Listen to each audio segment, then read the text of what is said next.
Hello. Oh, police. Oh, So- right. Yeah. Yeah.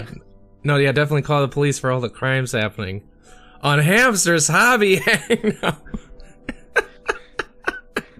No, Hamster's do hobby not. heist. Hobby heist.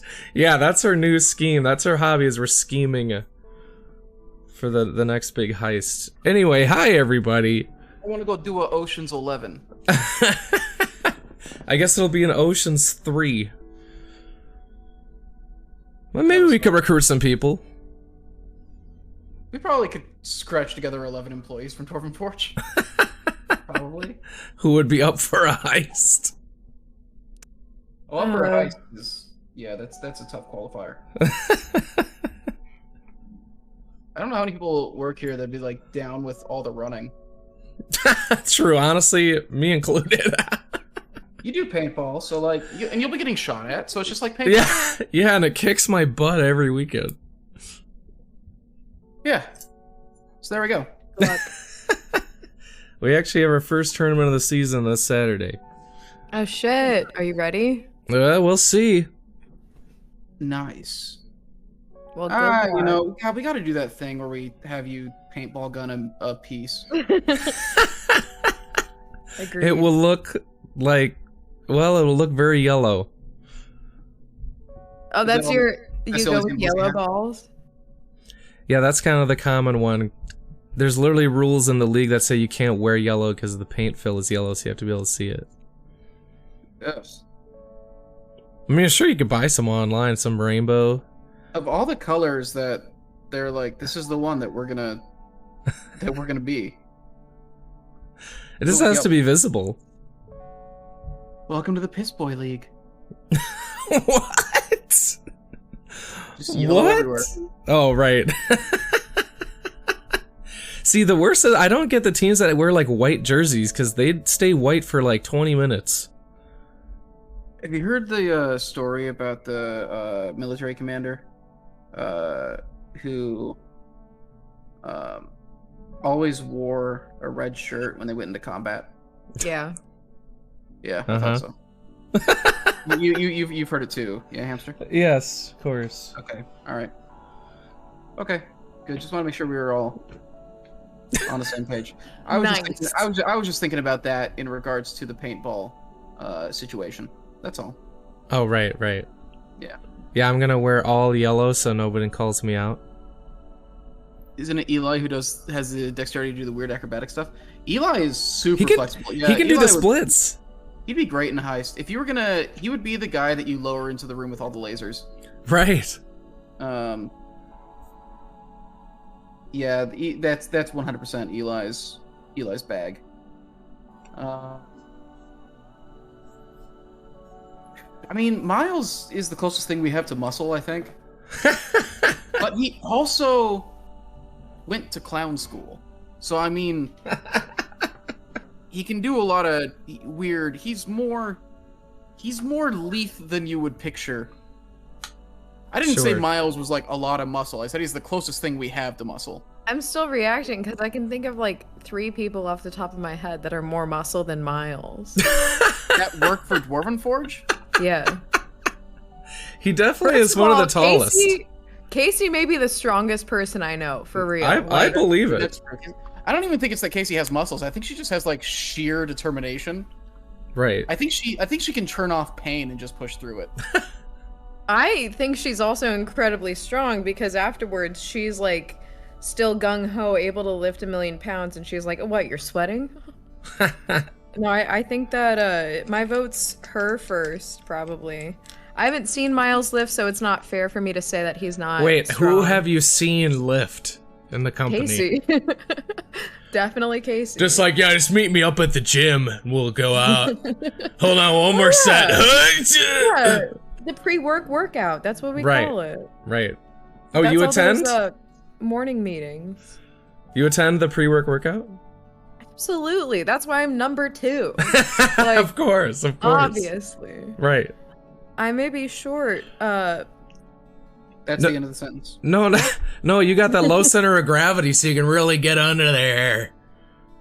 I think it's just I may be short. Oh. Low center of gravity, sure, but that's more I'm a big fan of the way you said included, not an actual perk that I have. Oh, I was trying to help you out. I know, you're being nice. You don't have to be dishonest, though. It's okay. I wasn't a big fan of the way that Hamster said that. What? Said what? You're like, oh, get into there. Oh, okay, well. Made me uncomfortable. Don't blame me for your twisted mind. Well, look at... I like when we get a good face shot. Hmm? You leaned over and we got a good old taste of Chris. Ugh. I don't like the way you said that either. I'm not gonna lie, I heard that immediately upon release. Yeah, that was, highly concerning. So, obviously today I'll be organizing this desk because the workable space is getting smaller and smaller. No, actually I have to do a master for Tyler for one of the reliquaries. I believe the base got resculpted because of some LED stuff, so it's a little more like the pillar is like breaking apart further. So it's a little wider. If you guys were, if you saw the Kickstarter update, or if you were listening on the Anvil, we're using that same rechargeable battery for all the reliquary heroes. However, the Eldritch Heroes base was not wide enough to fit the battery, so we had to resculpt the base of it a little bit. So it means we got to do a new painted master to send to the factory and stuff. Yeah, and I'm not sure, like, obviously Nina knows her stuff with that, so, like, I don't know what happened, because the bottom, I think, is the right dimension and should theoretically hold, like, the watch size battery, but I think the placement changed or something, so, like, the upper parts of it also had to be wider, so... We also genuinely might not have known how wide the battery was going to be at first. Right, right. I think it's a little bit of that, but then I also think that it was a mix of us adding it after the fact. Like, I think that was one of the earliest things sculpted. You're right. And we weren't initially thinking of doing LEDs for a lot of the reliquaries, but then we were like, go big, go home. Right. So we added those, and then we had to go back, redo a lot of the base, not a lot of the bases, but redo the bases for the ones that we had already made that were not the exact size, because she was pretty close, I remember. But it was so close to working. Yeah, but I could be wrong. That's just what I remember. 25th night of September. Yep. It's the 21st, but you were so close, so I'll give it to you. I actually didn't realize that this... That's when we were working on that. Okay. I didn't realize until this very moment that this one that I took has the LED in it, so there you go. Hey, it works. Oh. Which paints do I have across the top? Oh, innumerable ones. I have a bunch of Vallejo model color... scale color. Asking which ones have the cross tops. The cross tops are AK. They're part of the intense line, so I don't think they're single pigment, but they're like closer to that. Just like they're super pigmented for sure, and pretty much behave pretty close to single pigment. Like they mix pretty well and whatnot, but they're just another like super pigmented matte paint. I think I have a couple AK things that I got from Asset Drop. What's this? Back when that existed. Oh yeah. Oh, does that not happen anymore? No, they got between the pandemic and Brexit, they were not able to keep that business open. Oh, sure, I suppose. Yeah.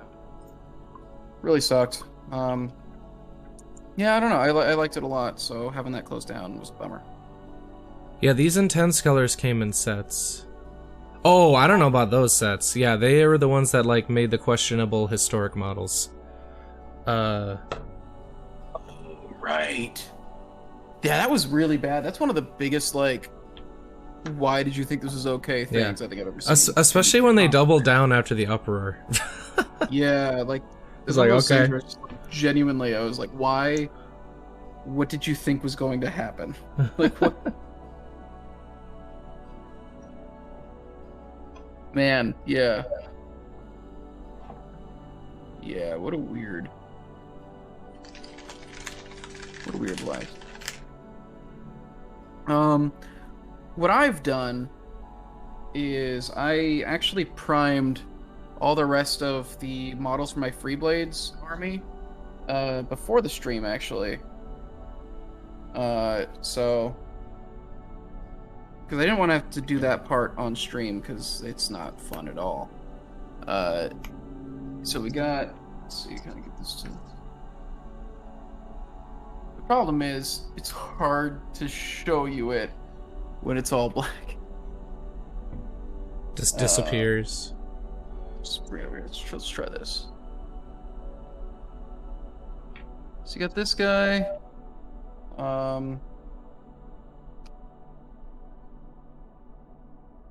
You got this silly little guy. Big old That's lizard. silly. Yeah.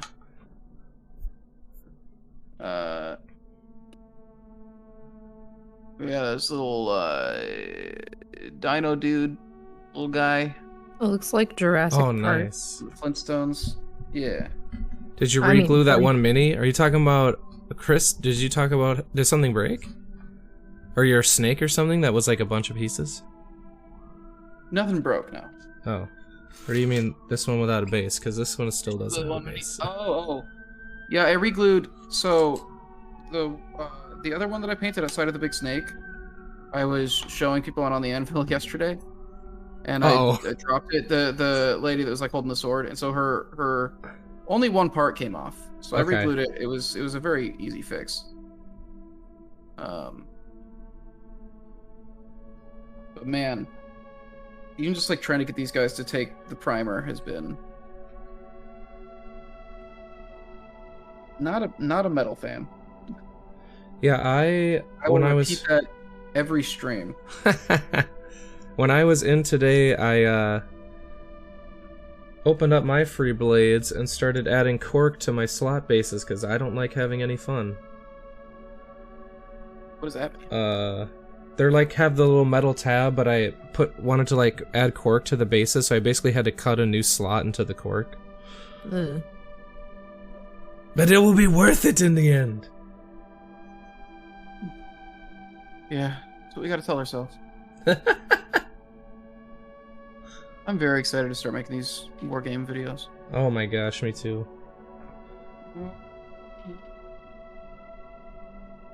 We just have to make sure that Mace understands that there's no curse words or genuine malice allowed Honestly, in the videos. if we wanna bring in a new young audience, You listen to me right now. I understand nothing. So Your wonderfully EQ'd mic, it is not helping. It's making it much more intimidating.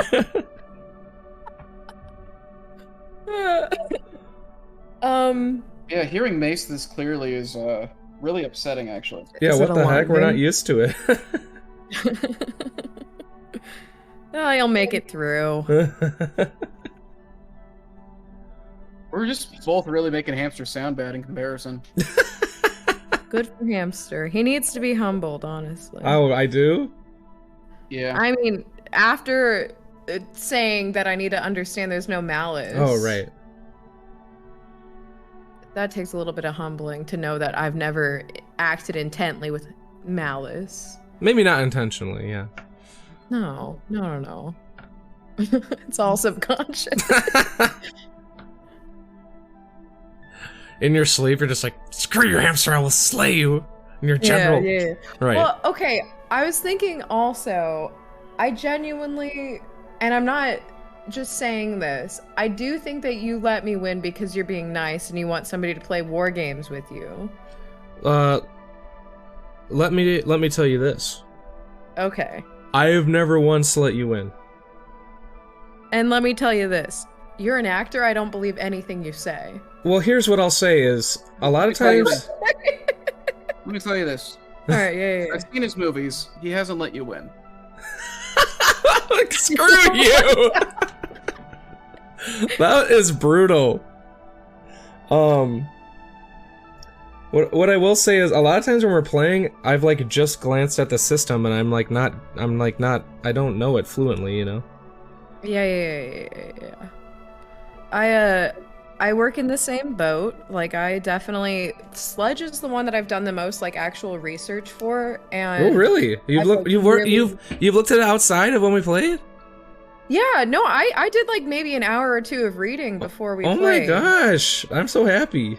The other ones, I get overwhelmed because of, like, I want to be good, and then the amount of work that goes into being good and knowing everything terrifies me, so that I'm just like, Hamster's a good guy, he'll just teach me and lead me through it. Yeah, I mean, that's why I like that game, is like, because it can be deep, but it's pretty simple to learn, like, relative to, like, Warhammer.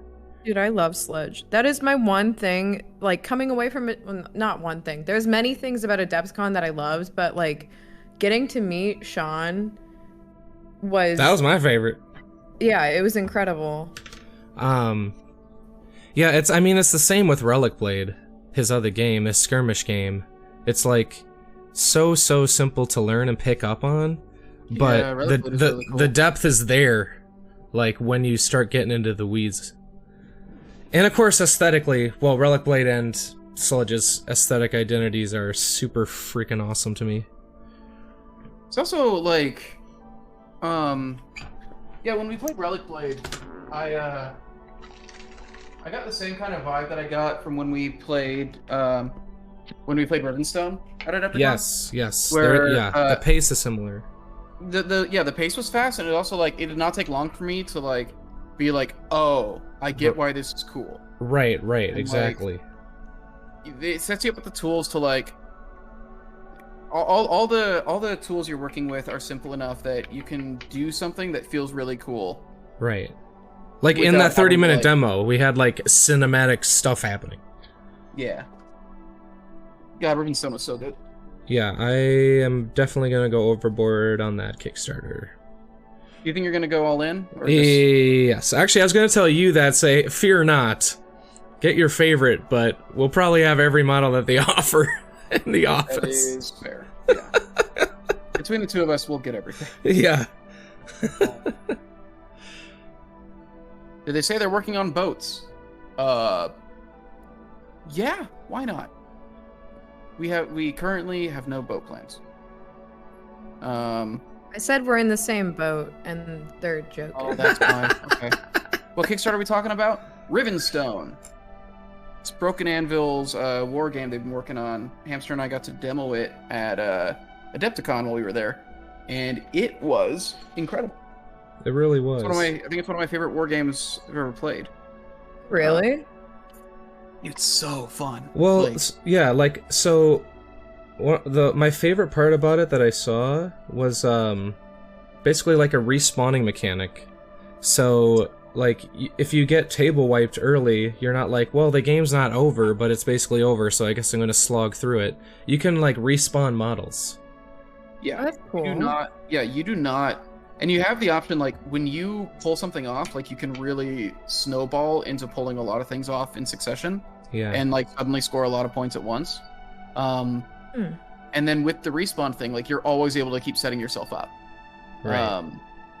So, yeah, it does. You don't hit that point that happens in war games sometimes where it's just like, okay, I know I'm losing. How long is it going to take for me to lose? Right.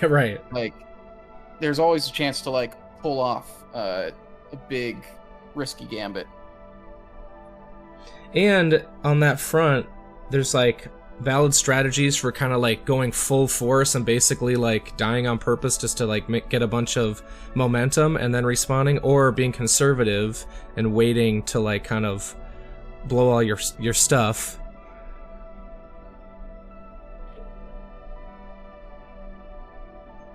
And the turn sequencing is cool. So basically, it is somewhat randomized when a turn cycle ends. So you keep activating. It's not like, well, we activated everything, we'll go to the next turn. It's like, it could end sooner, it could end later. You might have some sitting ducks. You might not have activated everything. So like, there's fun RNG to it where like, you're not like, oh, I have my full playbook and I'm gonna execute it the same every time because I do A to B to C. But sometimes your models aren't gonna re-up, or you might not have the full turn cycle that you expect. Basically, it's like the magic of the world that everyone is fighting over, like, causes weird stuff to happen, basically. Yeah. Yeah, no giveaways today, Chef Hambone. What a name. Yeah, I feel like I should give him something just for that name. Man. Is it ham or hand? Ham. Okay, and he's a doctor. A doctor and a chef. Hambone is his name. Eh? Dr. Chef Hambone is his name. Okay. Well, yes, but like I've heard people use hand, H-A-N-D, bone, and ham bone, both for the same, like the art of slapping yourself to make noise. But I don't know which one's correct. Nice chin hair, dude. Thank you. I've been working on it for years. Nice. Same, but I don't have nearly as glorious a patch. So I'm currently looking at painting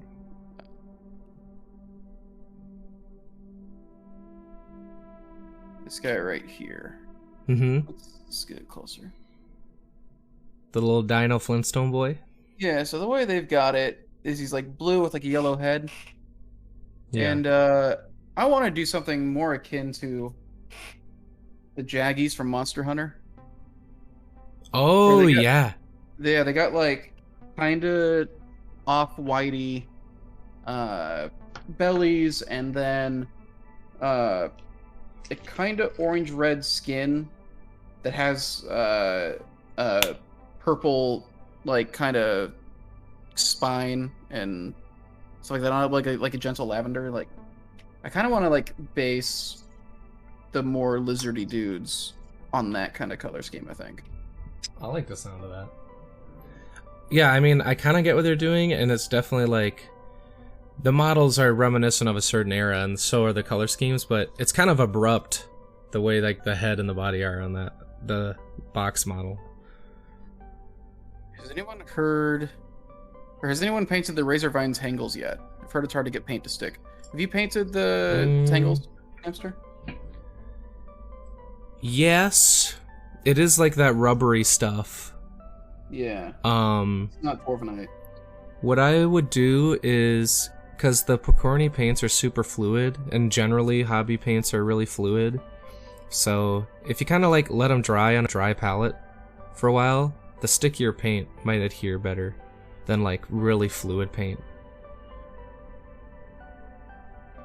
Helps with the last first issue. See, this is the thing too, is like it's activating or alternating activation, but you get to activate multiple models in a turn. So each unit has a muster limit. So it's like a unit, but they're still acting individually. But for instance, this unit card says a muster is 3 models. So you can take more than 3, but you can activate up to 3 once you decide to activate that unit type. So you're doing multiple things, but then it does alternate. Yeah, so you can have more than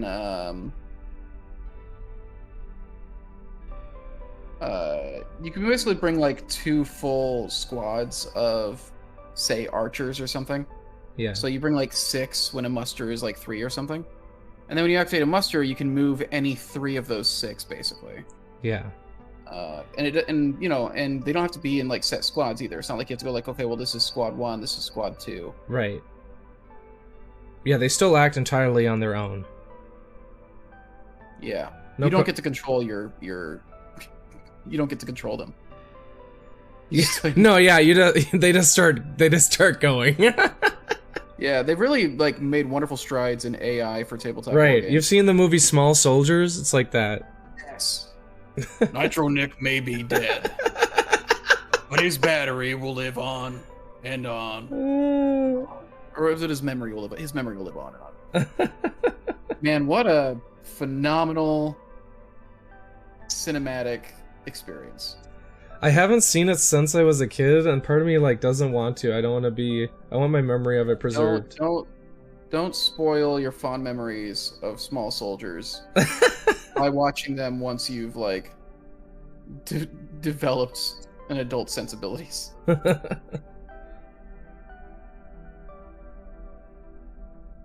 Man, what a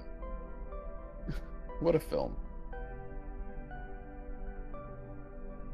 Hey, Hoppy.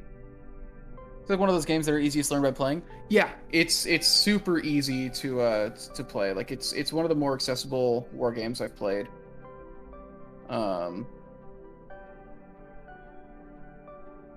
I don't know. I can't say enough good things about it. Yeah, it really was just amazing.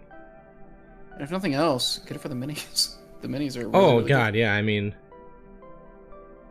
they're really they're just full of character and unique.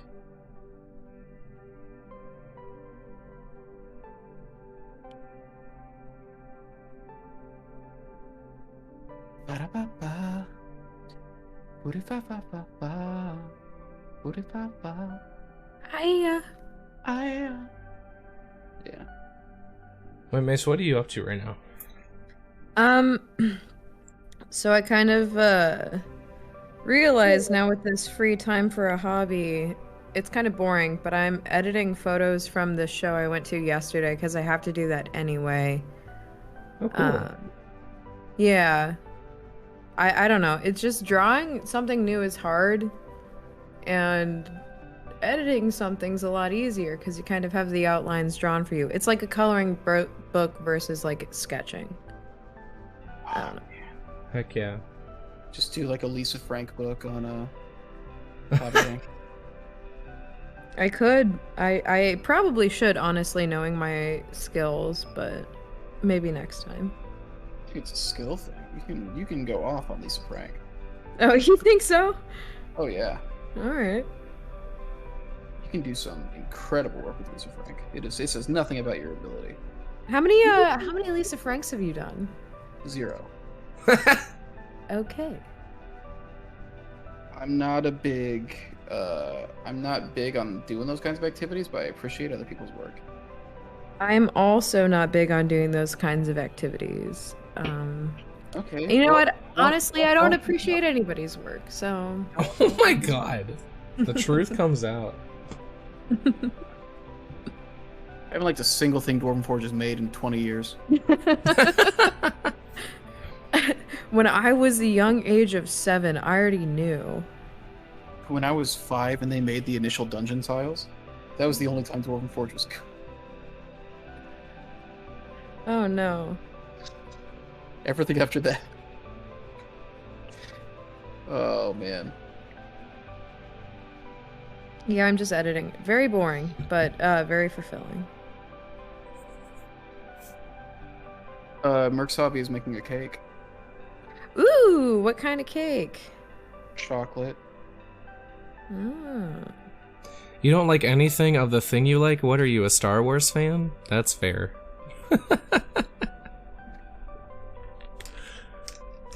What? Accurate. Completely accurate.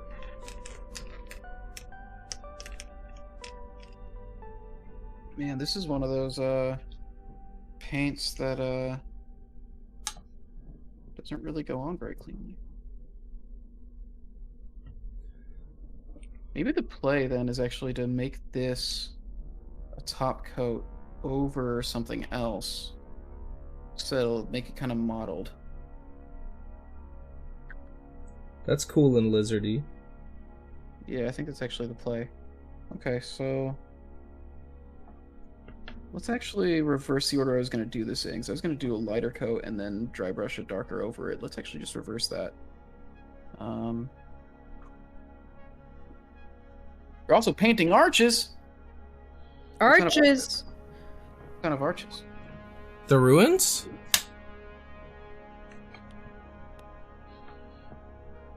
When I was a young boy, Currently balancing a gimbal as your hobby. Lady will set up tripods. Are you watching on set?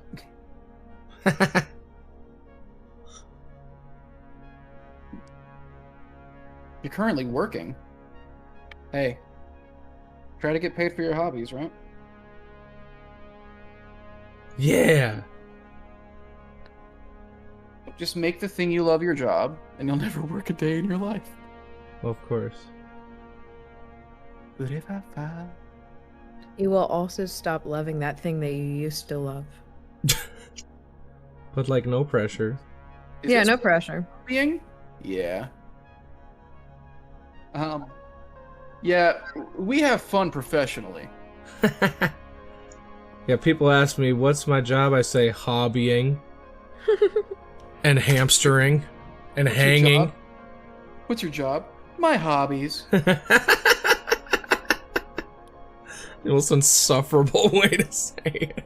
Yeah, like, oh god, you spend your entire time just trying to, like, you're like, I'm so happy, I'm gonna make sure that you know I'm happier than you.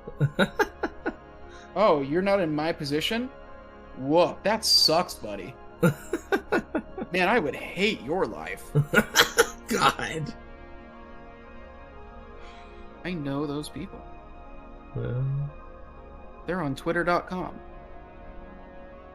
I love Twitter. I love Twitter as well, but there's some bad dudes on there.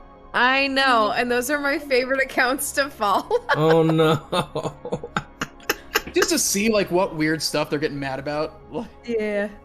It's kind of nice. It's like, oh, I mean, I may be a human being with faults and everything, but at least my faults are mere compared to those. Yeah. It's like a more real version of reality TV. Fully convinced people only watch reality TV so they can go like, wow, at least I'm not as bad as these people. It's like all reality TV is just like built around finding the worst people they can, and ugh. Yeah, I watched a lot of that growing up because my mom controlled the remote. So sorry, dude. What shows? Oh man. What did she watch? I remember a lot of The Bachelor. Oh my god. It was not that bad compared to a lot of... I feel like Jersey Shore was like the tipping point for a lot of that. We did watch Jersey Shore. Oof, okay. And a lot of that, like, Extreme Makeover Home Edition, where I heard like my god, the people on show. It's a good show, but I heard like the people on the show, they roll up for like an hour and shoot all the footage of them there, and then like everyone else does all the work. Yeah, absolutely. It's like with Queer Eye. Like, I'm pretty sure Queer Eye, a lot of the work is done by people who we never see. Right. I don't know if I believe that as much. Well, maybe I just don't want to believe it. But honestly, the biggest shock for me TV-wise was when I was like 16 and I found out that House Hunters was fake. Like, they had already bought the house and they're just going and touring houses and comparing them to this empty house. But they had already chosen their house, and then House Hunters approaches them. Like, that is the one reality TV show that I loved, and it's not even real. Personally, I was upset when I found out that they're not killing the houses. We bagged a good one. This one's haunted. See, when I was a kid, I was really into like those repossession shows where they're like, we're here serving a warrant for your car or something, and they're like freak out, but they're totally scripted. Remember Dog the Bounty Hunter? Yeah, Yes. stuff like that. Yeah. Oh man, Pawn Stars. I still love Pawn Stars, and Chumley, like, He's the I best. don't care about who he is as an individual because I hear he kind of sucks, but Oh, like no. him as a character is phenomenal. I have never watched Pawn Stars, but I edited a fairly successful YouTube video on it. That's Oh, awesome. Yeah. It's one of the videos I edited for Quentin. So you got to see some of the sick footy from Pawn Stars? I had to watch clips and stuff and like find like appropriate things, and man, it is so desperately not my kind of thing. what a coffin flop. Coffin Flop. Yeah, Coffin Flop is a great show. On like what, Corn TV or Corn something? Cob. On Corn Cob Corn TV, Cob. yeah. That was like their flagship show. Yeah, That was really through good. Spectrum, honestly. Yeah. I feel like you really get the whole human experience out of.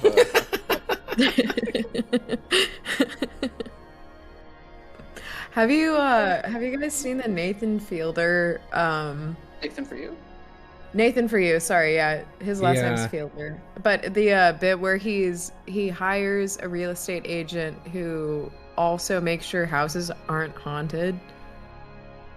Oh my gosh, very good. no. I feel like I really Okay. want to like it, but I just fold into myself so bad. Sometimes I need to stop watching that. Yeah, it's very cringy.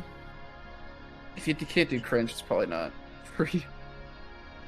It's not Nathan for I me. thrive in cringe. That is Oh, I that is know. where I live.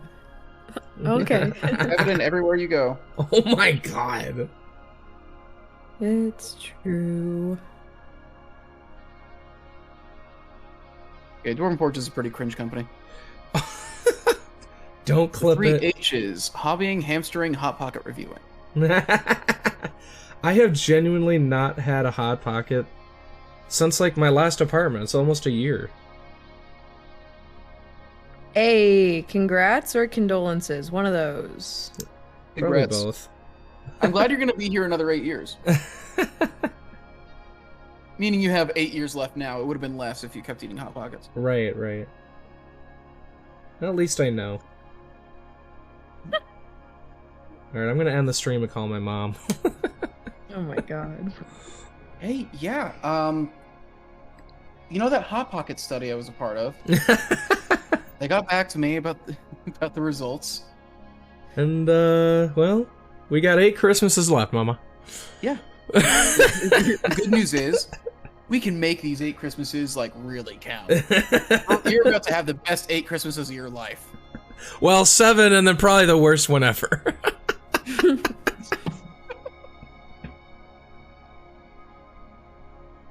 Hey, Chris. What's up? Must. Oh. Does the soundboard still work?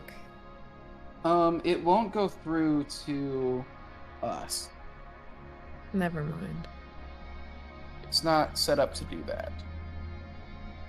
It could be, but it's not. Well, okay. Thanks for nothing. Mace's hobby is now looking up how to reroute the soundboard through her mic input. We'll see if she I can could get through it in an hour and a half. Hold on. Here. Alright, somebody in the chat, start the timer. Oh god. now. Neofoy says, I've never had a hot pocket. They're not a thing in Sweden. That's because Sweden cares about its populace living. They're probably illegal there. Wait, say a joke. Just any joke. I'm not that Yeah, kind whatever. of. I'm not that Go kind off. of. Go off, Queen. Yeah.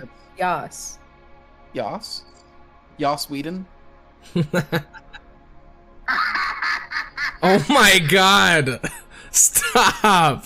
I hate that so much!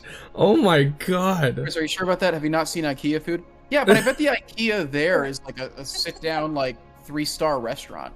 Yeah, it's like we're like McDonald's and stuff all out of the European US. Yeah. version- Yeah, all the European versions of the stuff we have here is way better in Europe. Like, I went to McDonald's in Scotland, and genuinely, I was just astounded at how much it was actual food. Mason, I will never forgive you for that. Alright, give me a sec. God. Was that a recording of the Ham Man? Okay, good to know. You're out of control.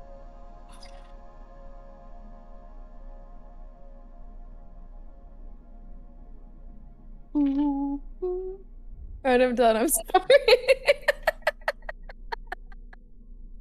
Is there a meatball hot pocket? Oh god, Yes, there is. I hate that you know Wait, that. is there really? I hate that you Yeah, know like that. yeah, there's like they're not it's not like giant meatballs like a, you know, actual real meatball sub or anything. Is it like? But it's like. Honestly, it's basically like the meatballs and SpaghettiOs. I was gonna say, is it like called like Meat Lovers Pizza or something like that? Because it's just pizza, right? I mean, yeah, pretty much. It's like a little calzone.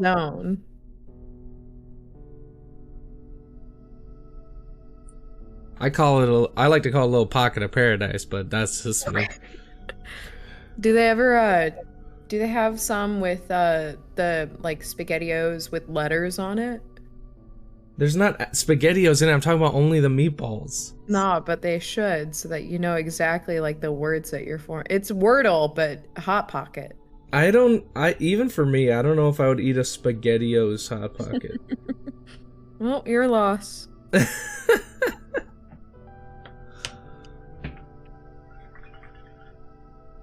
Paradise. See, DZ's with me. As horrible as they are for you, they've stepped up their game in Flavor Town. Isn't that your cousin? No, I have no idea who that is. He's just a person that agrees with. He's just a person that agrees with me. You're the same blood. No, like he's just this is just a random person on the internet that agrees with me. God. Okay. I stumbled upon this stream. See, it's right. It was in his recommended channels. My bad. I'll never ask again. What is this, gerbil painting time? Yeah, since you're completely unfamiliar, Triple H stands for Hamster's Hobby Hang. I just put Triple H in the stream title, by the way. I hope that's okay. Yep, why not?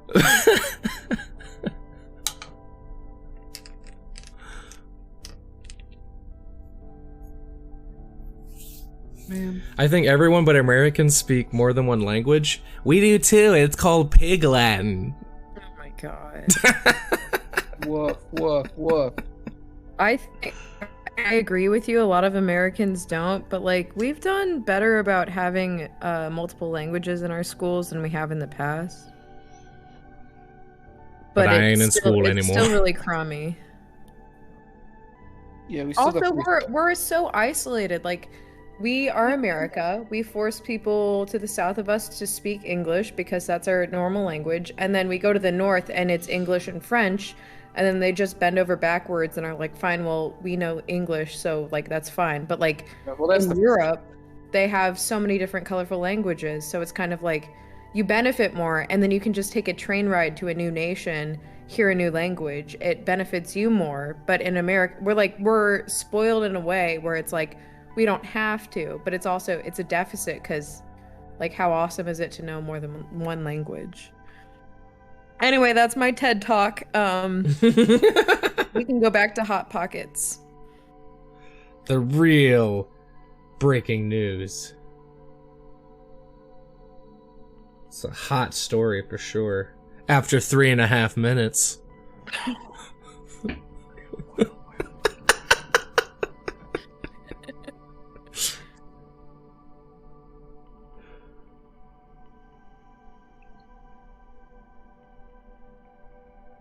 Man, I need to get a new hobby that's not painful. Why is it painful? It's just you have to be very precise about things. Like, so with concert photography, it's incredibly dark, so you have to edit it up. And then when you want to select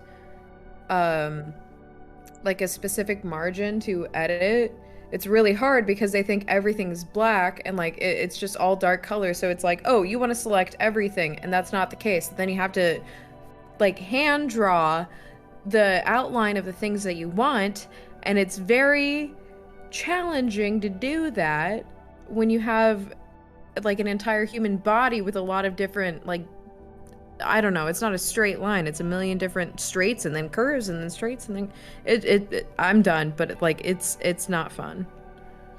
It sounds similar like to the experience of painting transparent dwarvenite, where some of it's opaque and some of it isn't. Oh, fair. Which I am doing right now as well, and that's why I'm doing it first, because I don't want to get all the way to the end and do my least favorite freaking part. I'm literally just painting primer and stuff to like make parts opaque. Wait, you start with your favorite and you go to your least favorite, or you start with your least favorite? Today I'm starting with my least favorite. That's a good method, because then you can get it out of the way and you have something to look forward to. Yeah. Do you have a favorite piece that you've painted? It's on the stream right now. Alright, cool. So this is my favorite that I've done. Close ones are the Mimic miniature.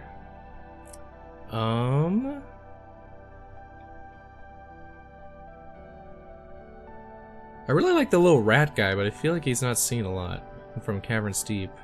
I was just talking to Sinead about that, saying like we should get the Ratman back in stock. Yeah. And just see. Well, I don't know. Maybe they wouldn't sell it all, but I like his little. He's carrying a bunch of little bottles and stuff. It's a cool miniature.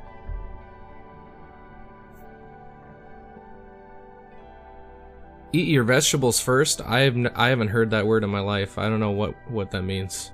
okay, Miles. See, but we're both like we're cut from the same cloth, me and Miles. Yeah. Wait, is it actually Miles? No, Yeah. no. Oh, I was gonna say, I wanted to know how Ame's doing. No, we've just talked about I was how. talking to her today. I gave her my Apple TV so that they can watch Ted Lasso. Yes, I love Ted Because Lasso. I was asking her, I was like, hey, how's it going? She's like, it could be better. And I was just like, do you want anything like new to watch? And yeah, and I was just like, you guys have never seen like Ted Lasso, right? Like I feel like I've talked about it a couple times. And remember they didn't see it. They're like, yeah, we haven't. I'm like, so I feel like one, it's a super Miles show. Two, it's a super feel-good show. Yeah. And it's also like very distracting, so it'll probably be like a good like distraction thing. But yeah, so and also like apparently her mom's there too, helping out, so Yeah. Okay. cool. This is also like a pretty safe to watch with your parents show. Well, I mean, there's actually a lot of no, I mean, there's a good number of scenes that might be a little awkward actually. But you know what? I did suggest it to my parents, and they're very much like, you know, they watch only Hallmark movies. And, yeah, I guess I didn't watch it with them, but they did love it and watch it very fast. It's such a, yeah, it's interesting. I watched it with, so like literally we watched through both seasons while I was home for Christmas. Mhm. With my mom, 'cause I'd already seen them, but I was like, I feel like she'd like it. So we watched all the way through that, and then also all the way through both seasons of the morning show, because like it's Jennifer Aniston, my mom loves her, and all that. And I was like, this seems like something That's like, heavy. That's super heavy. Yeah. But yeah, no, and yeah, she was very into it, so that was good. I was a little, yeah, it was a little bit awkward. Just being around your parents when there's a sex scene is always awkward. I think it's just generally a rule that will stay true till the end of time. Yeah.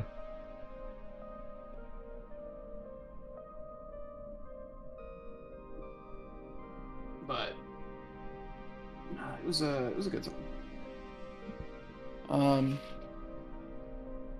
But no, she's doing good. The surgery went well. It was successful. That's good. Yeah.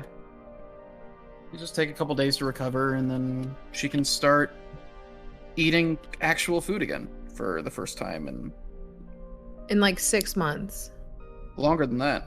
Like, because she was having issues for a while before it actually like got diagnosed. Yeah. But they 'cause they agitated it. yeah, it took forever. One, it took forever for them to admit that she had an issue. And then it took them forever to like go through and figure out like exactly what the issue was, and yeah, the whole thing was just like a intensely frustrating experience. Yeah, I can't imagine surviving and not being able to pick what you eat. purely based on like this is what I want. Like you have to be safe about it. Like that sucks. That And it's- like All this Yeah, accept my fate, need everything. And it's like beyond. And it's like beyond just like, oh, I've got an allergy to this thing. It was like literally like, I can't eat anything. no, I'm having gallbladder attacks. I can't Like, eat anything with like any fat in it. Yeah, that's horrible. Like everything I eat has to be fat free. Like that's such a massive. That's so many things. It's very Atkins. Yeah. Especially when you're married to Miles. when you're married to that man and his taste. To be like Bread, yeah, meat, I'm and gonna- cheese. Those are the main food groups. Yeah. He's 100% a bread, meat, and cheese guy. And oh, yeah. Genuinely, when I lived with him, he would put any vegetables that came with like a meal like off to the side. And it would just be like, yeah, that's rabbit food. Like, and she's got him like actually eating real food now, which is awesome. But it's he'll pretend like he didn't do that too now. But I know he did. All right. All right. Yeah, I haven't grown out of that. I don't even get the reference, but I do it. What? All right. All right. Yeah, you got it from me and Tyler. Sounds about right. I think Yeah, Macy have you started saying it back at me because I genuinely just say that earnestly. All right. All right. It's specifically the high pitch that. All right. That's Did you ever watch Oh Hello? Oh yeah. Oh right. Okay, now I hear It's it. that. It's a bit from that. I watched Oh Hello like 30 times. I worked a Yeah. candy bucket at that show. Tyler was obsessed with it. And so that is why we do that. We don't do it nearly as much as we used to, but yeah, for a while, like nobody could say "all right" without us following up with that. All right. I would watch every show I worked at least once, but especially because like they would change up the bits every time. I definitely watched that one a ton. I would stay. Yeah, the fact that like the guests and everything would change every time, like it's And they were always trying to make each other break and do weird stuff. yeah.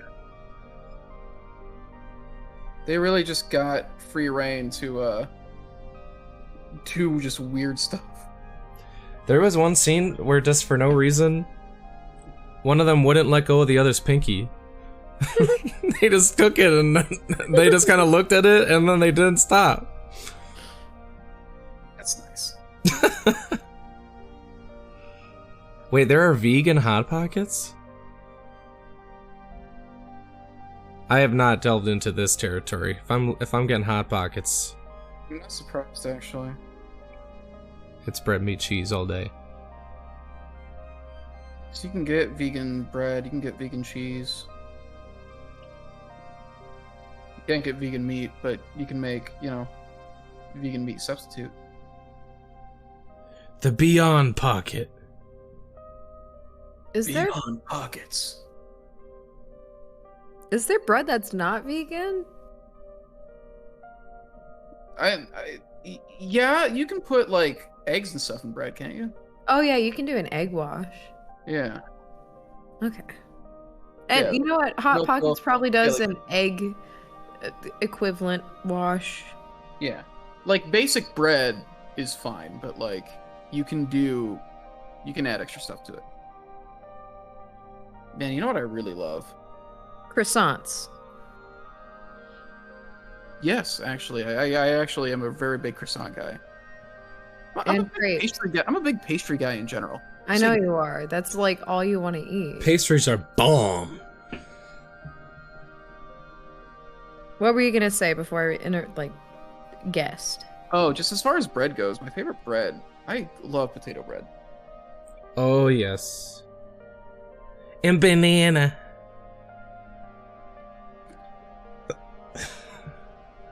There was no reason for that. Banana bread? Hello? No, I love banana bread. Butter ain't vegan. Yeah, you can get vegan butter. Banana bread's good.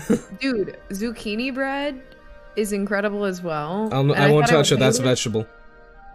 No, I know. It tastes like banana bread. Like, genuinely. Yeah, but you're tricking me with vegetables. I will not be tricked.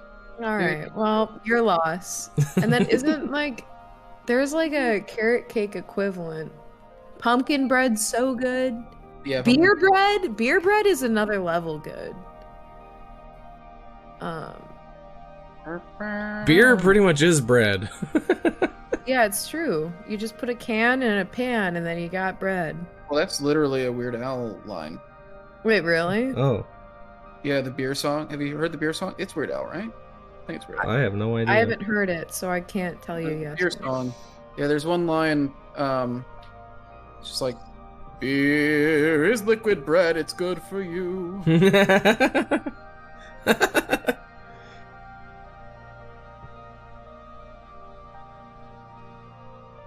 see. Is that a Weird Al thing, or is it somebody? I swear to God, I thought it was Weird Al. I don't know. I haven't talked to him in a while.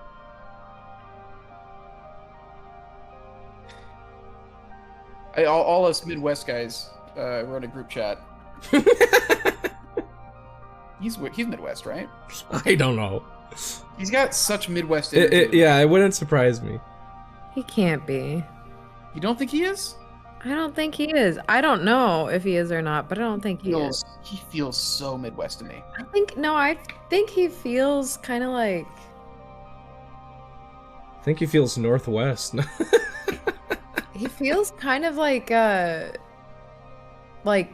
Florida almost. Huh. Or very northeast. Or northwest. Actually, you know what? You're just saying every area. Saying everything No, except no, because I don't think he's Midwest. I don't think he's Southwest Steakhouse. Well, no, that's an airline. You say Southwest Steakhouse. Hold on. Where is he from? So Paul says that's not Weird Al, then Finley immediately says, yes, it's Weird Al. Oh. Literally He's from California, ya boobs. I feel like he's from California. He's so Californian. I called it. That's the first thing I said. You called it! You said the entire country! Except the middle!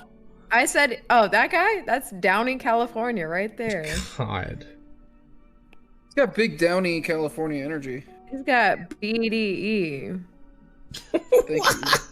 Thank you for following on that. Ruining your joke? You're welcome. No, you didn't ruin it. That's what, you followed up on it. You're so welcome. You're a real riffer. Riffin' and raffin'. Riff raff, street rat. I don't buy that. Just a little nice. Still, I think he's rather tasty. Gotta eat. I did not expect that. Woo, man. Gotta eat to live, gotta live to eat. Oh. The movie would have been a lot different if, I don't know, if Aladdin just kind of gave up there, you know? Yeah, it would. They just sing that song and end. Oh man. They successfully arrest him, and like that's the end of it. He's like, alright, I'm done. There's just the text on the screen, like at the end of a crime doc, that's like, he served 25 years, was denied parole. And it's like, it's the song long. That's the entire Disney movie. That's it. I would love for things to just go very wrong at the beginning there, and then like the whole thing becomes just like animated Shawshank.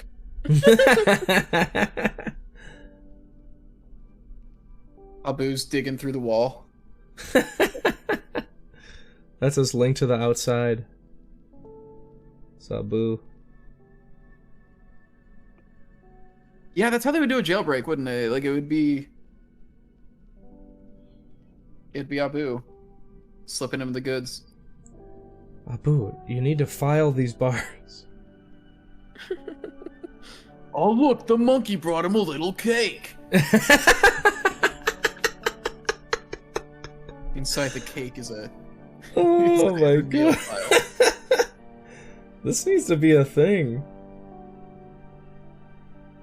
The dome guard. Oh, look! The monkey's look, back. the little monkey brought him a cake. God. Well, he is considered a threat to the city, but it's a cute monkey. Is that the third movie? Yeah, that was the straight-to-video sequel. Straight to video. The second Aladdin movie with the whole wedding and finding Aladdin's father is a trip. Man, I know that I saw the second movie at some point. I don't remember anything about it. Outside of, they didn't have Robin Williams as Genie. What? Yeah. Did they still include the genie? Someone Yes, else? The genie was in it, but it was Dan Castellaneta, I think. Oh my god. From The Simpsons? Yeah, because he also voices him in Kingdom Hearts.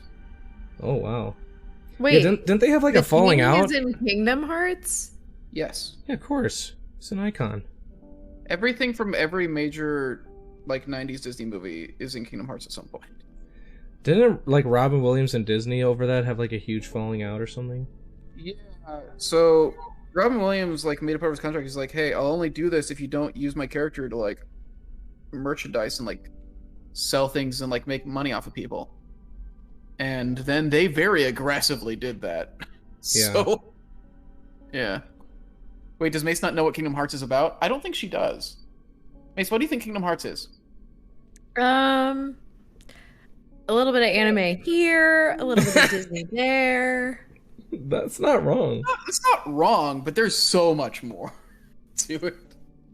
All right, I think that Kingdom Hearts is about Donald Duck on an epic odyssey. And on this odyssey, he finds out that he something about pain being love. And then he meets up with Goof and the Goof Troop, and then he meets up with Marth. And Out of curiosity, who is in the Goof Troop? Like what you know, it's Goofy and all his gang. Yeah, I'm most interested in like who is the gang part of this situation? Oh, like, you know, it's Goofy. He's Right. there. And then there's the troop. I don't know. Max is not in it. He grew out Right. of it. But like the angry neighbor is for some reason. Oh, is he? I mean, yeah. Wait, who's the angry neighbor? Are you You're talking that about guy Pete? that's like, he's the horseshoe guy. Yeah. Horace? You think No, they no, brought no. Horace the horseback? Oh dear. Is Clarabelle Cow there too? Yep. And his other girlfriends and wives. Goofy's gotten around. Out of all my the God. Disney characters, Goofy has slung the most pipe, I will say. Mace, Kingdom Hearts is rated E for everyone. Yo, Goofy's like my hero because he pulled that bad librarian, you know? Oh my god. Stop. You're No, ruining like, a treasure. The dance scene with Goofy and the librarian was Oh like my god. that's We what I got want. That's Fifi what I want from me. the Pecky. We got That's what I want. Trudy Van Tub.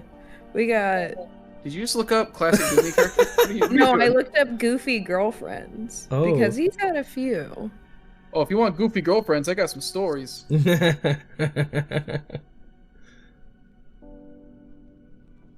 No response. Okay. Marth? Clara Carol, Glory B, Zenobia, and Sylvia Marple. Zenobia.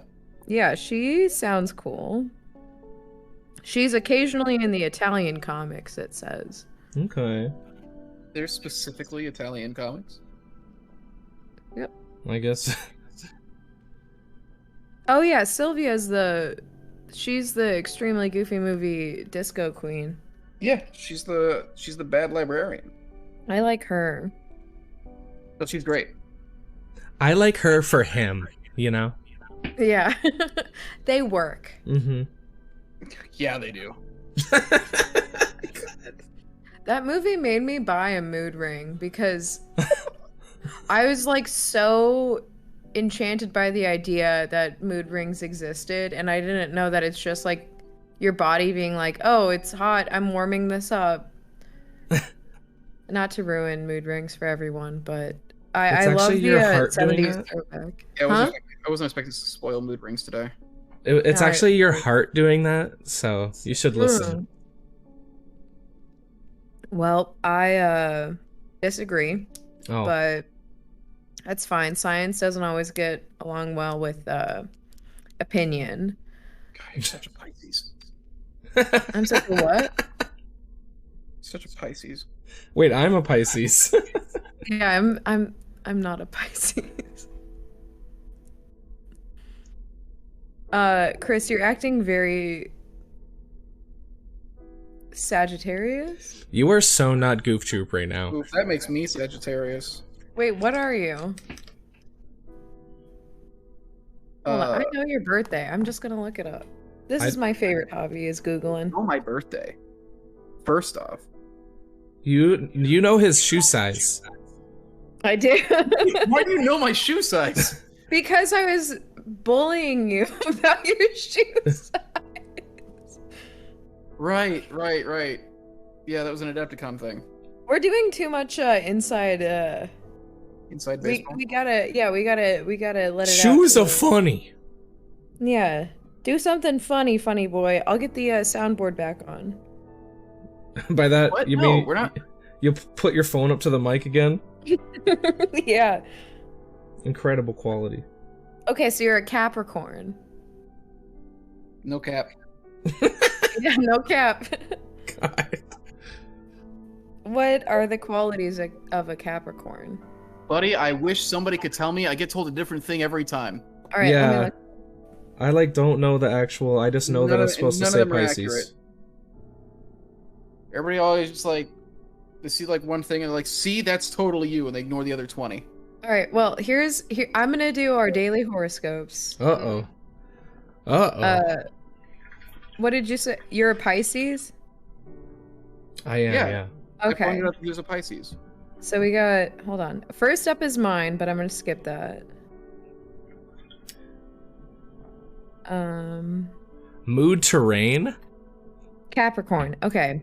You can't blame the system when you're unwilling to do anything about it. The cards are urging you to take matters into your hands, consult an expert if required, and actively work towards balancing the scales of justice. At the same time, don't expect overnight changes. Good things take time. Focus on planting your seeds with conviction and taking the required action. Cosmic tip. How are you showing up for the given cause? Are they telling me to become an activist? Right. They really That's are. like an intense one. All right, and then Pisces is crying over spilt milk is so 2021. Today you're in the mood to tap into your inner sorceress, and turn them lemons into some tantalizing limoncello. With It's all wild about what you magic. It's all about what you make of your circumstances, Pisces. But that doesn't mean you aren't feeling a little lost and confused about where to go from here. Turn to your favorite self-help book or oracle deck to find the answers you're looking for. You know what? Signing up for a tarot or therapy session may be beneficial at this point. Cosmic tip: turn to the oracle for answers. You know, they're not far off. Horribly lost emotionally. It's in the stars, boy. Oh my god. Cosmic Okay, so, tip. like, I I'm also a Pisces, I guess. yeah, right. But like I love that they refer to like the reader, comma, Pisces. Oh yeah. They're like, you go, right. Pisces. Pisces, yeah. Look.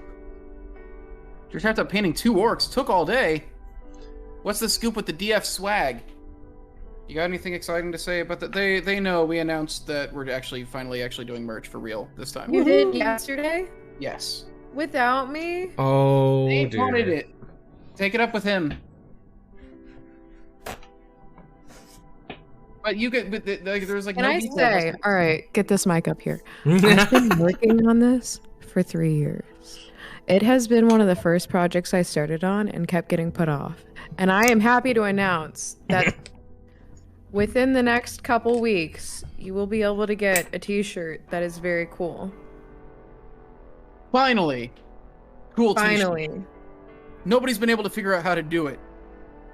T-shirts have been lame for centuries. You got tie-dye, you got cutoffs. We don't want any of that. We're coming out with modular t-shirts. You can have cargo pants, but on your top half. We want to give you t-shirts that you can wear with any other pants you have. That's right. These t-shirts will be backwards compatible with your entire wardrobe. That's so stupid. Alright, Mace, you know what I have for you? Hold on. Huh. Hold on. Announce merch again. Just say it's coming. Dwarven Forge will be having t-shirts and some other surprising goodies for people to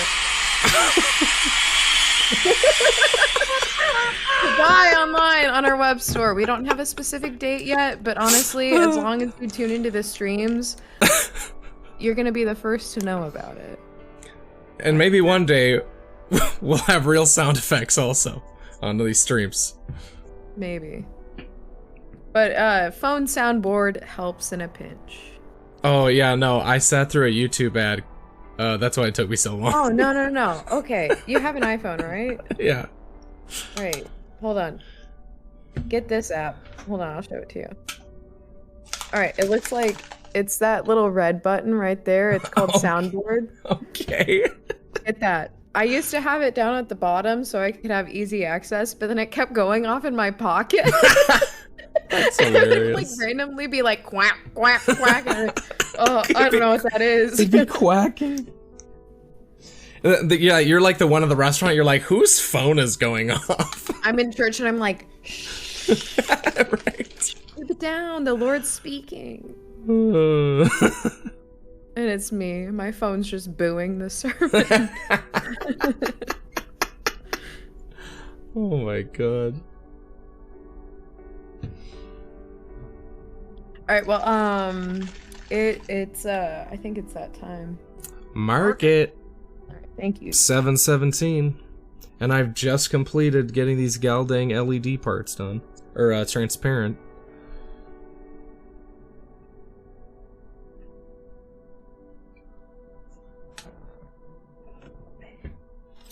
I hope the shirt has shoulder poofs. Oh yeah. I'd Yeah, wear don't that. Dude, don't even trip, dog. We got you covered. Dude, these shirts got so much ruffles.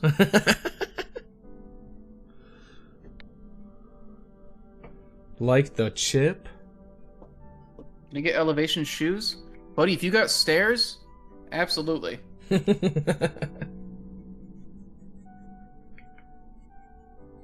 take these shoes, put them on the stairs. Bam.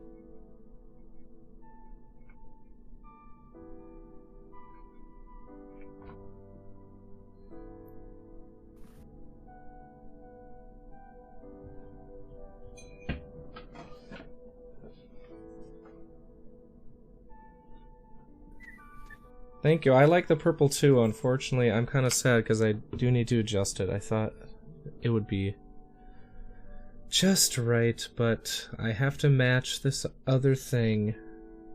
Just a little more blue.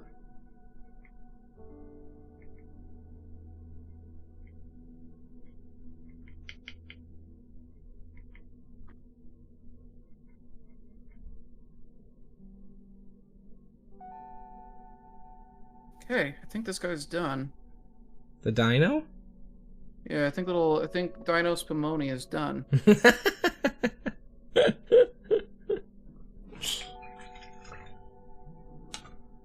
Yeah, this is a master for the factory because the base got resculpted to fit the battery. So this is the old master, and this is the adjusted sculpt.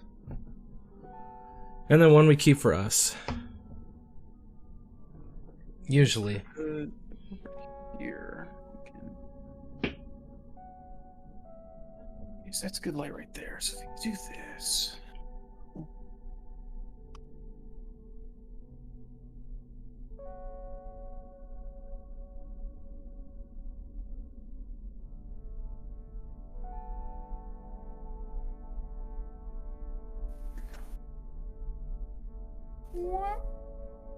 There we go.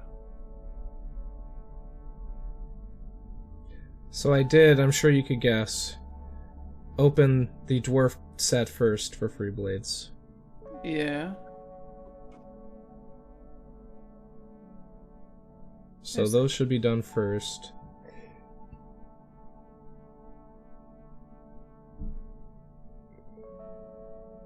The lighting is just so bad.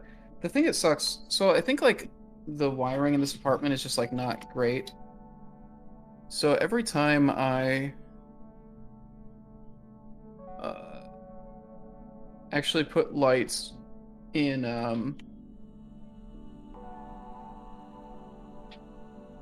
my living room, they burn out like within a day. Oh my gosh, what the heck? Yeah, so I don't have actual overhead lights in here until that gets worked out. I don't know what it was, but the apartment where I got this PC, like my first nice PC, it literally wouldn't boot because it couldn't pull enough power from the wall. God. Kind of gradients into purple up on the top. And then on the belly, I made oranger then on top, so it gets a bit lighter there. Try to do just Ooh, I like that. light mottled gradients. There we go. Yeah. Looks awesome. Oh, Mace, you're back. What the heck? Hi. Without a word. Yep. Oh god. I really need to just set up a permanent space for this stuff here. Yeah, get a second desk. Pay me. Okay. Give me the money for a second desk and sure. You can have my old second desk. Well, we can get you maybe a desk from the office that we were going to throw out I anyway. also need a place to put it. Wait, which What I desk really is it? Because do I'm still is using just hand-me-down set up desks. somewhere. Like the real play is to, because I still want to be connected to this computer and everything. Yeah, that is half of this warband done. Woo! What is the next one I should do? What kind of bulbs are they? LED? They're incandescent or fluorescent. One of the two. Regular. Are those paintmasters for the factory? Yes. What he's painting right now is we have to make a new paintmaster basically because we had to slightly resculpt the Eldritch Hero's base so that it could fit the battery. So because of that, even though the paint hasn't really changed, we have to paint a new master for them. Yeah, it's pretty much exactly the same, but Yeah. it's how it goes.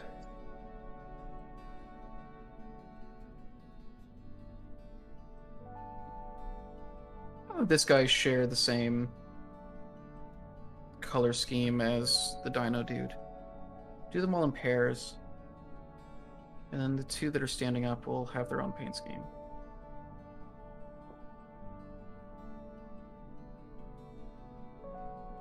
Is that Reliquaries? Yeah, this is the Eldritch Hero. We had to change the base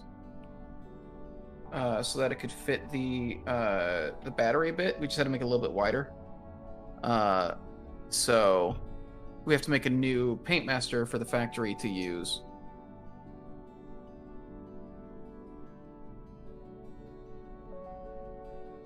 So it's not really going to change much, but just it's something that Hamster had to do. So it's like, well, might as well do it here.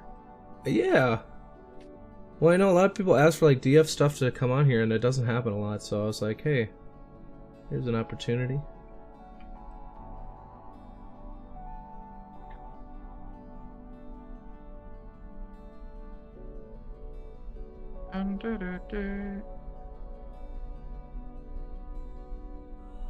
So weird. This guy has like a humanoid torso. Wait, let me see. What, a dino? Yeah, this guy. He's got so. There we go. So he has like the frill lizard head. If you look at his body, and he's got like much more humanoid torso. Yeah. And he goes in like lizard, like tail and stuff. I wonder, do they have a name for like? I know a griffin is a lion and a hawk, and something else, or is it just the two? I couldn't tell you. I know they have a name for like everything like that, like a minotaur and stuff, but do they have a name for like a lizard half? Well, I mean, Wizard? they've got like Yuan-Ti in D&D. Oh yeah, true. Basically what Yuan-Ti are. As far as like going into like our actual myth and folklore, there probably is somebody that has it, and it's just not something that was in the stories or stuff that I knew growing up.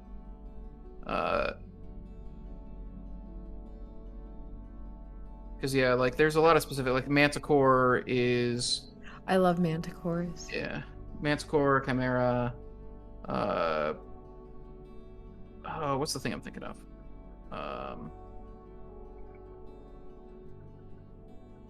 Hippogriffs weren't invented by Harry Potter, right? Did they exist before that, or was that straight up a Harry Potter invention?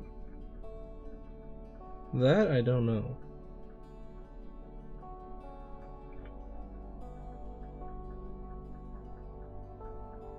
I bet Google does. Sphinxes. Oh yeah. Because also sphinxes are. There's also more variety to sphinxes than we know, I think.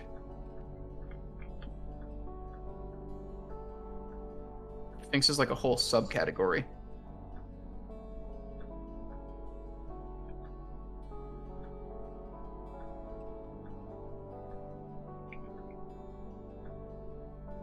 I'm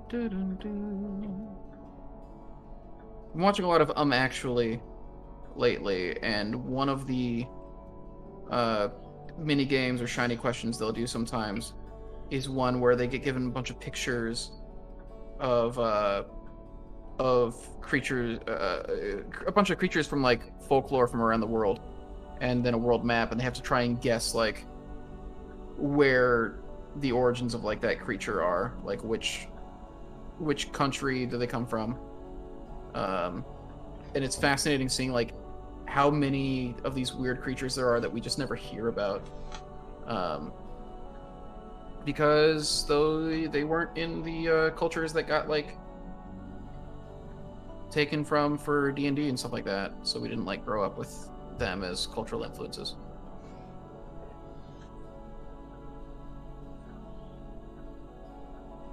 What is it called? Well, actually.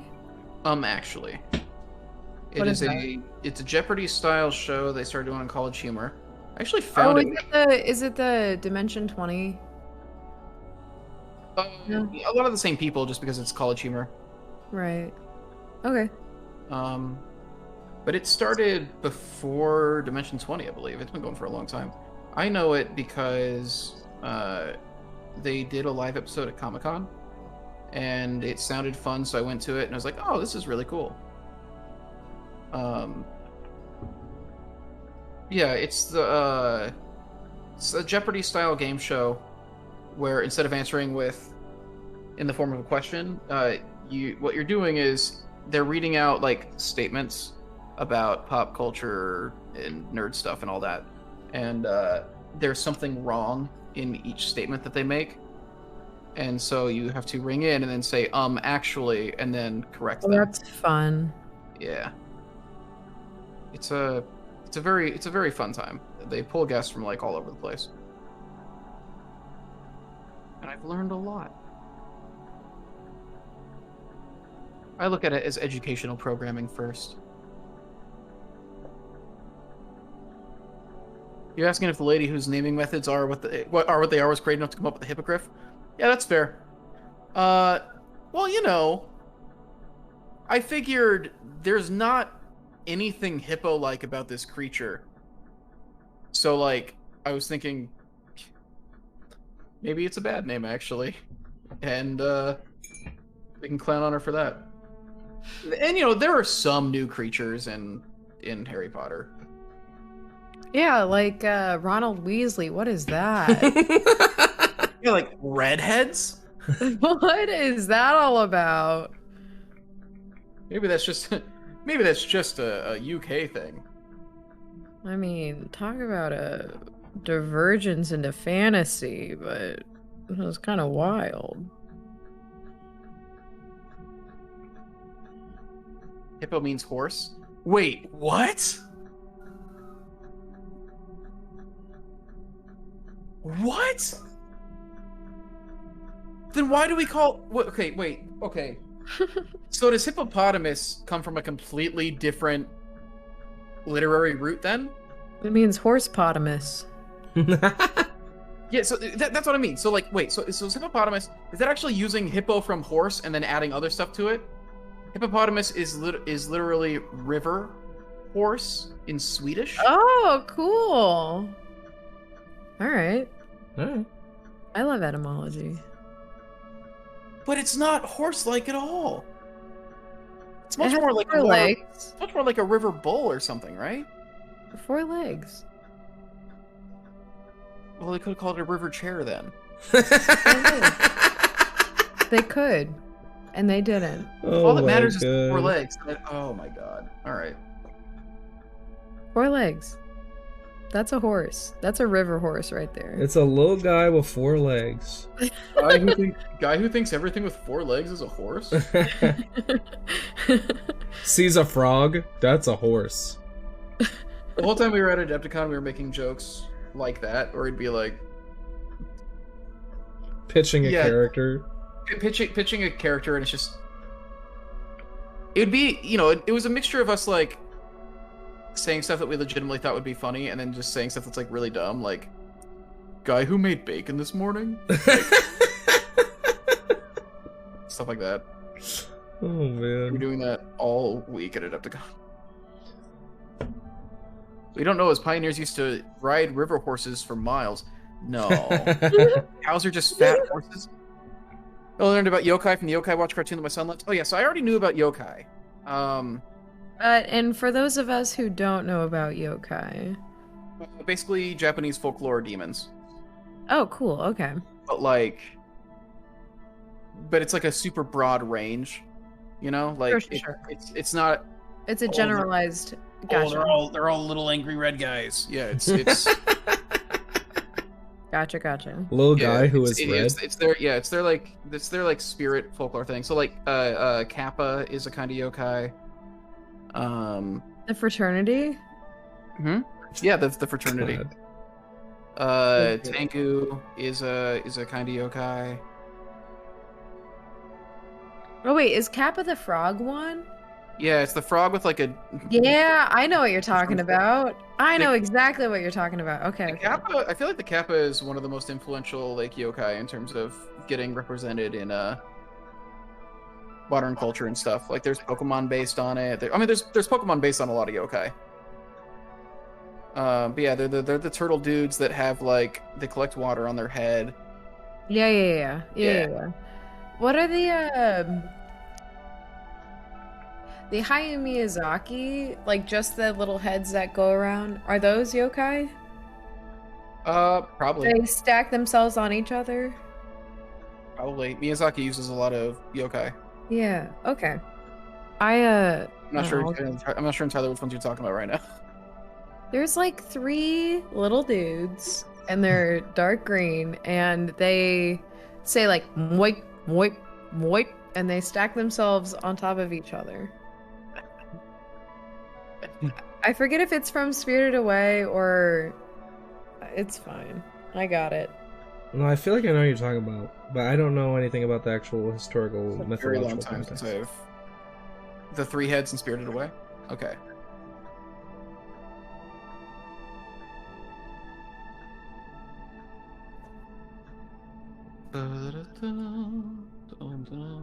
Ashira? Oh, it's modeled after Daruma dolls? Okay. I know what Daruma are. Okay, so it's not. But okay. Okay. Okay. All right. All right.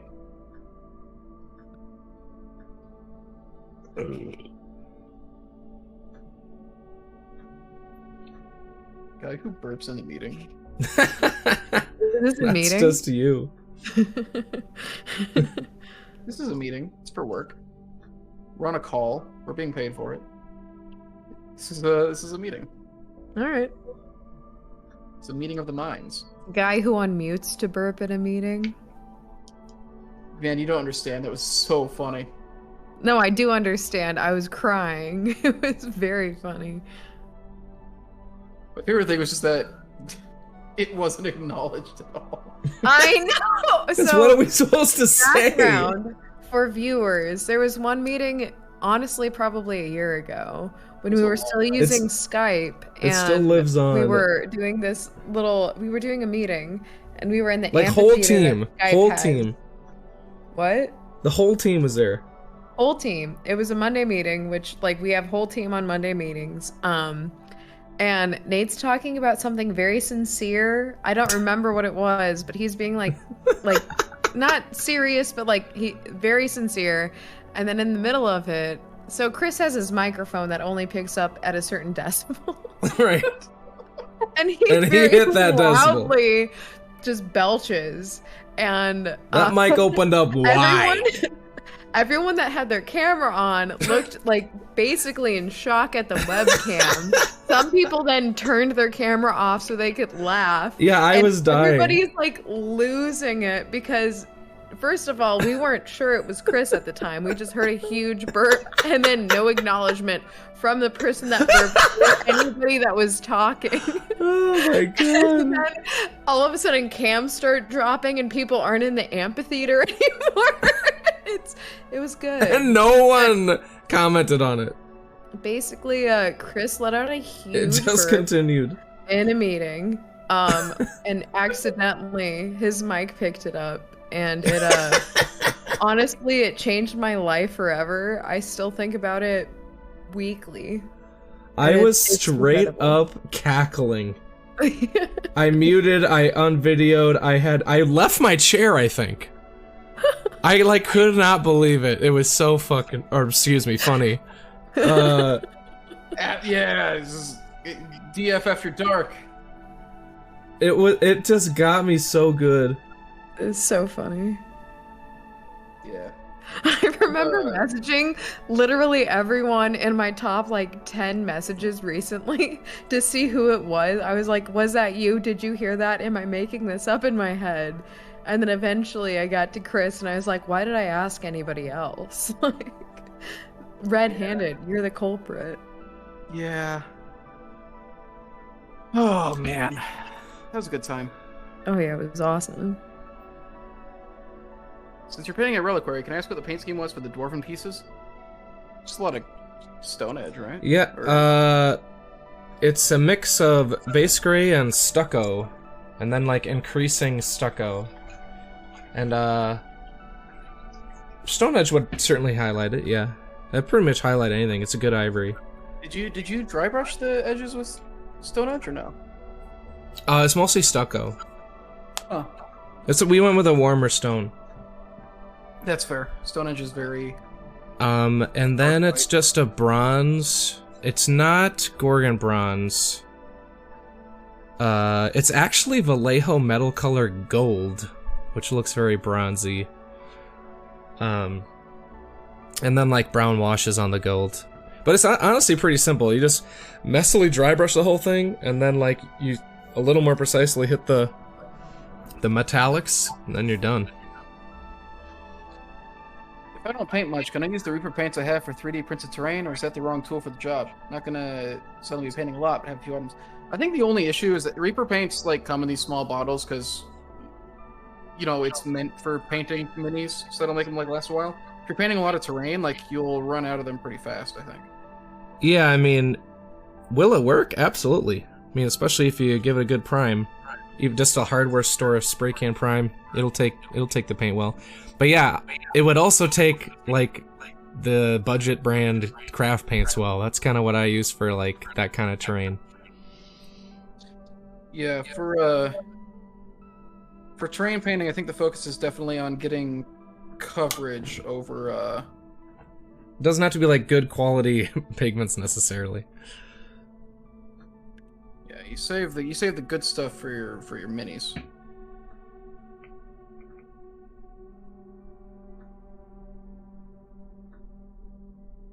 Yes, Topulus, forgive me. I owe $1 in the jar. Eastern River for relay of fine details on DF, but def poke for yeah. Then that's why like that's why we use high flow acrylics for stuff. That's why Corny's high flow acrylics. That's why Golden works really well. Is just being able to like get really good coverage out of it, getting it to go a long way and cover the whole piece, get in all the cracks.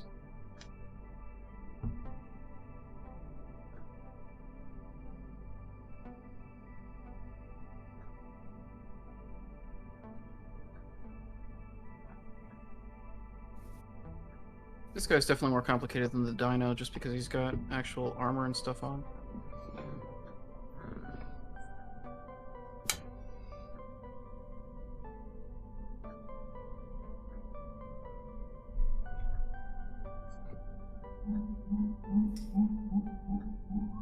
I like these models a lot. So this happened this year, and I'm pretty sure it'll happen every year now, but my whole like Spotify top whatever at the end of the year, like favorites, is completely Amy Waters because of this stream.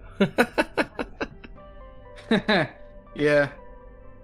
I could see that. And I don't mind it, but I'm like, oh right. I do play that a lot. Want to get the actual Dwarven Forge in the shop and paint it in the same scheme as the reliquaries? Well, the good news is we do have paint coming back in stock very soon. I don't know the exact date on it, but I think our shipment is arriving soon. Also, actually, for the painters, we've actually got a new color coming. We're gonna have Dungeon Gray, so you won't have to make a mixture to like base to match Dungeon Gray. Thank goodness. Yeah. So, oh man. Yeah, when this next paint restock comes in, we'll have Dungeon Gray available as an option as well. Because I think, haven't you been having to do like a weird mix if you had to match it so far? Honestly, I just do black, but it does make it look a little different. Yeah.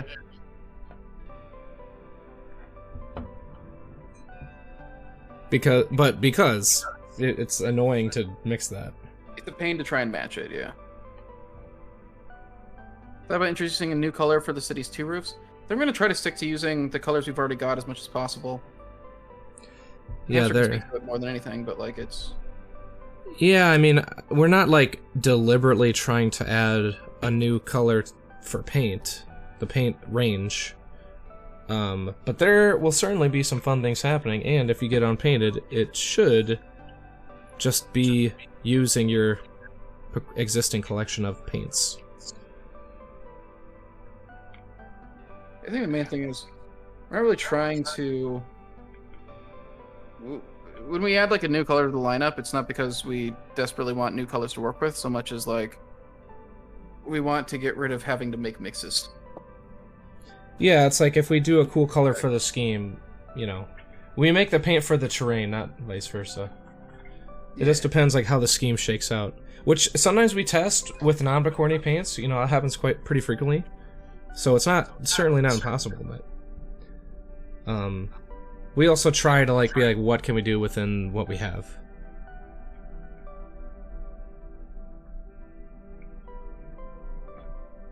Man, okay, so I think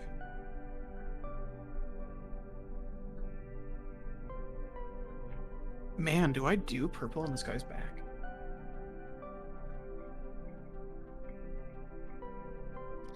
I think I try it, and then worst case scenario, I paint over it.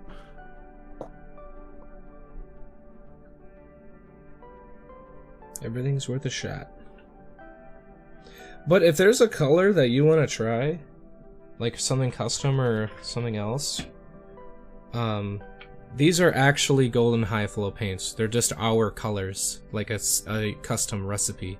So they will behave, if you go to the art store and get golden high flows in like a different color in their range, they will behave similarly. Yeah.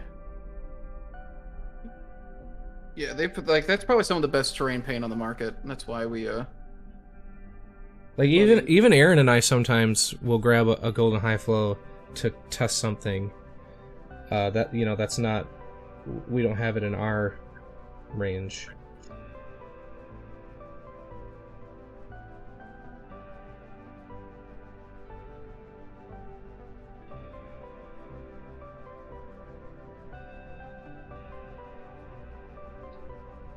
Yeah, this is actually pretty sick.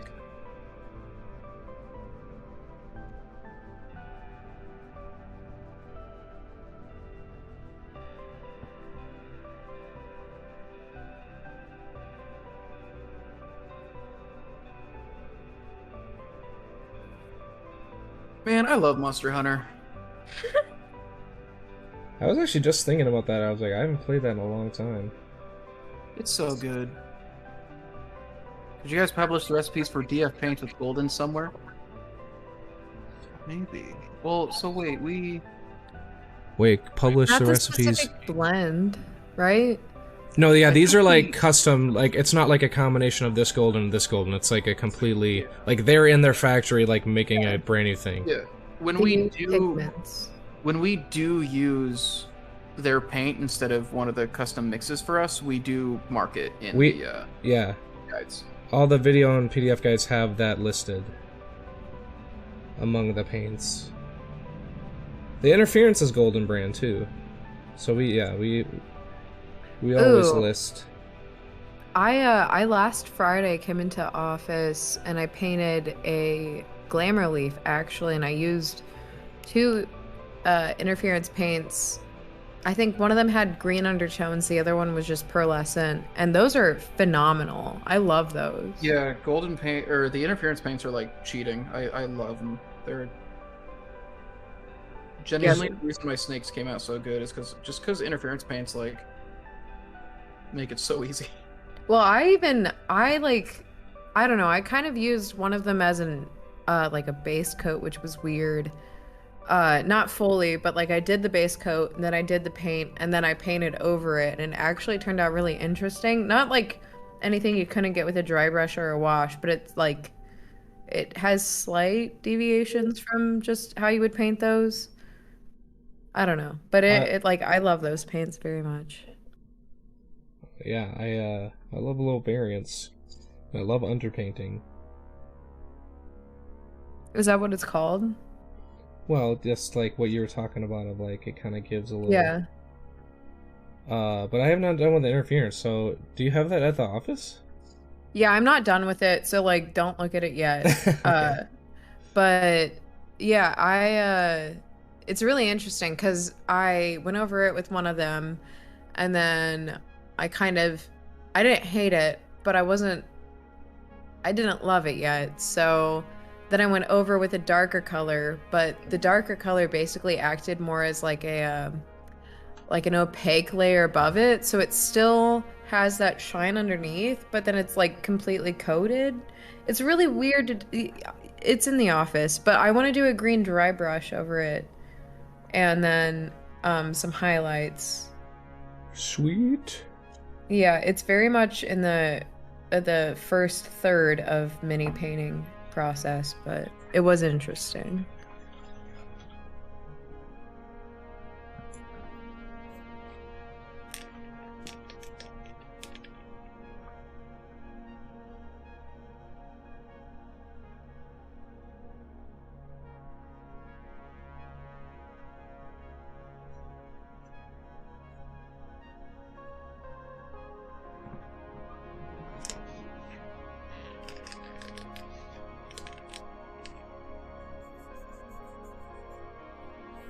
Every now and then I get good ideas. Oh yeah? Yeah. Let's hear one of them. Just one. No pressure. Just one good idea. Just one.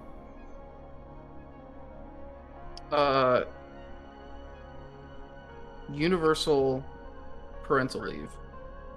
Okay, yeah. All right, what are the others? All of them now. More pressure.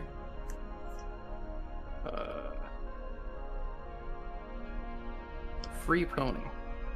Okay. What? Just in general. All right. All right, yeah. You okay? Let them free. Let them. Why are there all these ponies running around? Well, we got Chris to thank for that. It's his week to make the laws, and he decided all the ponies were supposed to be let free.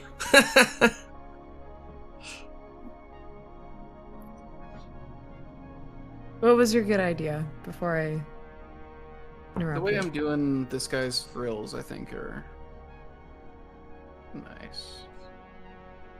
Cool. I don't know if I will finish him by the end of this. I'll still have to do the, I still have some of his gear left. But Do you regularly paint until Critical Role and paint through Critical Role? It depends. If I am working on a thing, I will keep painting through Critical Role.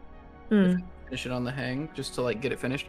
I don't like coming back to paint something a second time. So You finish every single thing in one sitting? for the most part. Holy gosh. There are some things I haven't, like the frog hemoth. Oh, right. I did in 2 sittings, I think. 2? Yeah. You're a god. No, I just let it be bad instead of going over it and like fixing things. That's the spirit. I mean, that turned out awesome. What the heck?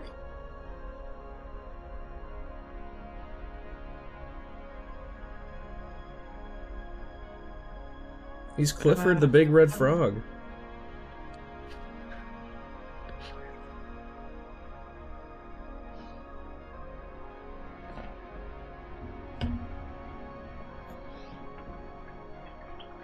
So that was a bit redder too.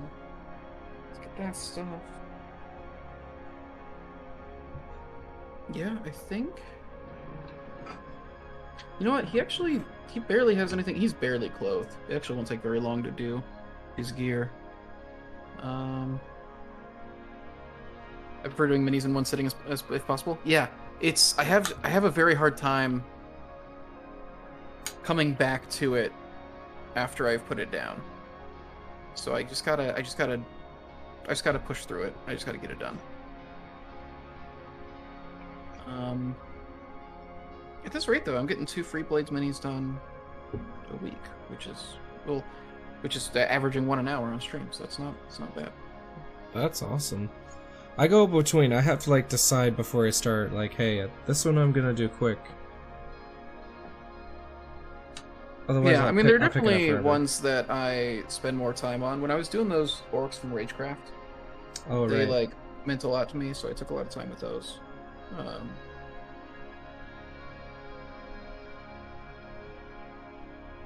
I am pretty invested in these as well.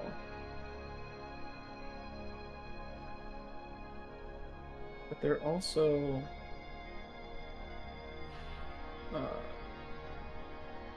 a bit simpler, just because they're more animalistic. So I'm really bad with like human features. But you give me an animal, and I feel way more comfortable.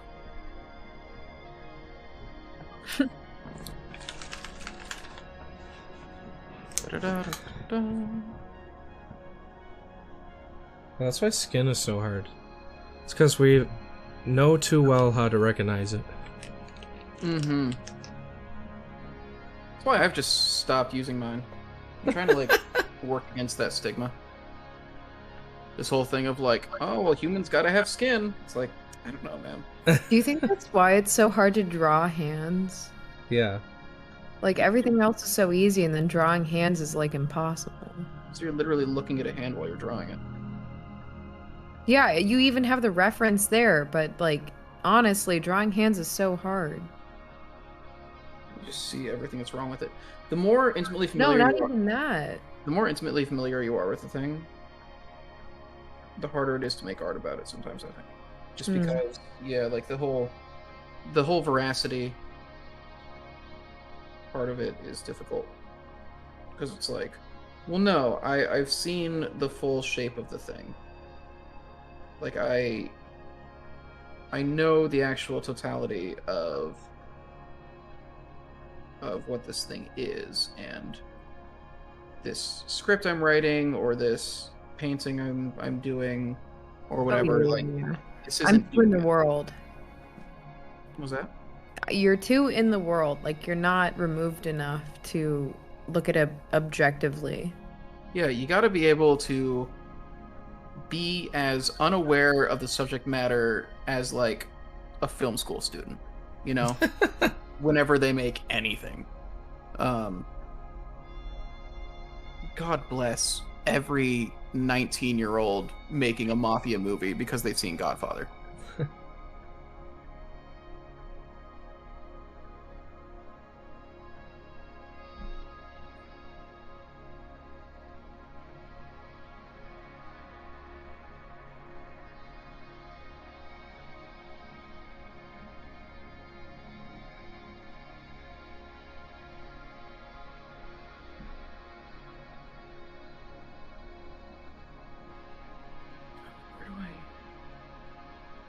How do I do this eye?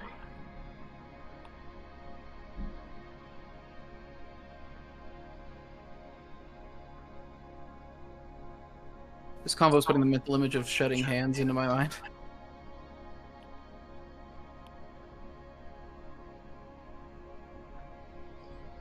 Let's see. Switch that up.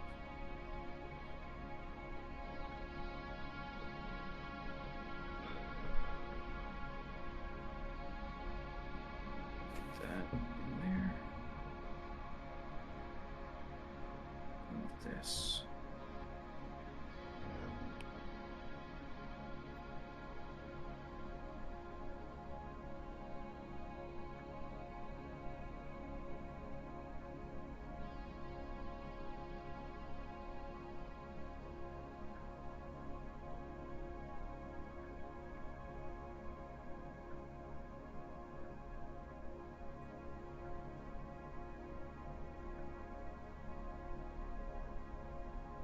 Okay. I think now. Oh, the tongue. Hang on.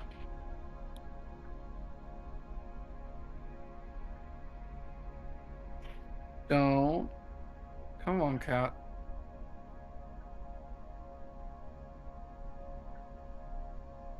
Sally's here to cause some mayhem. Mm-hmm. No.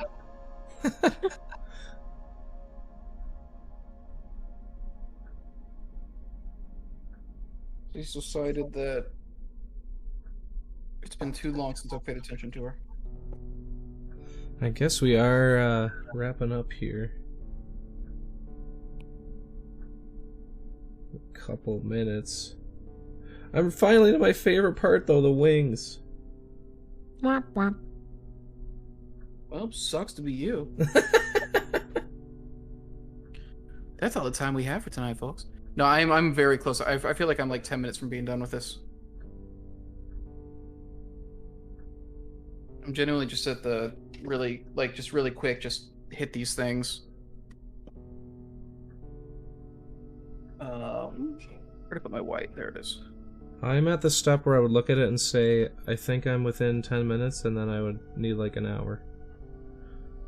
That always happens to me with terrain, because I'm used to like painting really tiny miniatures, and something like this is honestly kind of big. Like relative to the average mini. So I'm like, oh, I'm like so close as far as steps, so it's not going to be very long. But then it like, kind of is. Yeah, I hear that.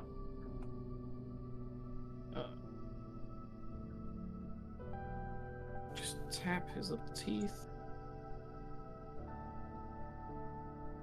Just so that you can see that they exist.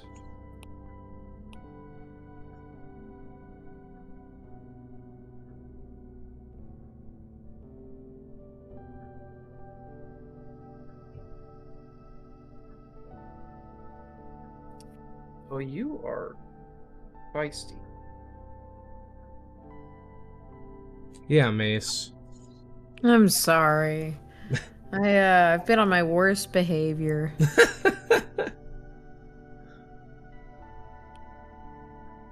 Okay. This is mouth.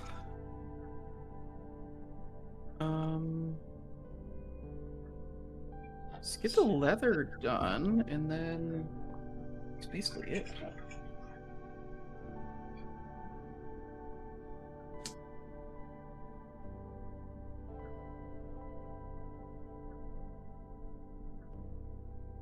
Yeah, eyes are the absolute worst.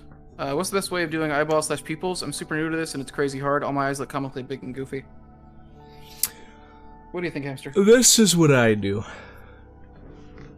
On the entire eye socket, you can get a little outside of the sculpted eye even.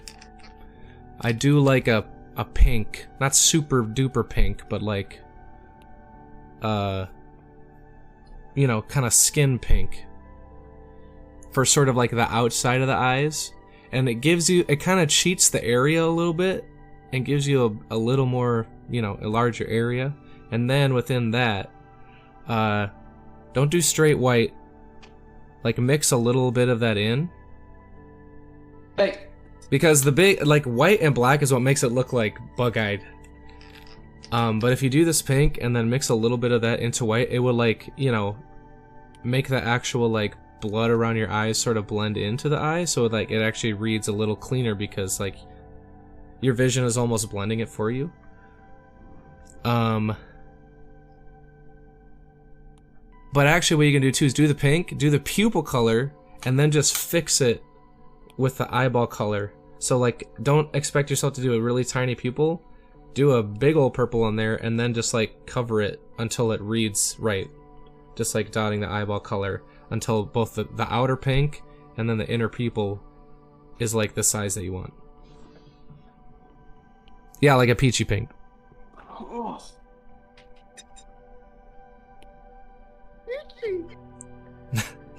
But also white and black like work fine too if you. It's just I feel like I can be less precise doing it this way. It's more like adjustable, I guess.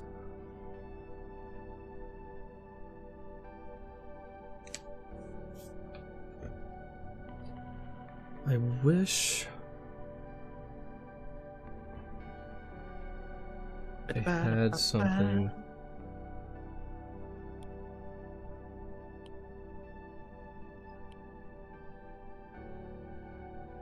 I'm gonna do that on this thing.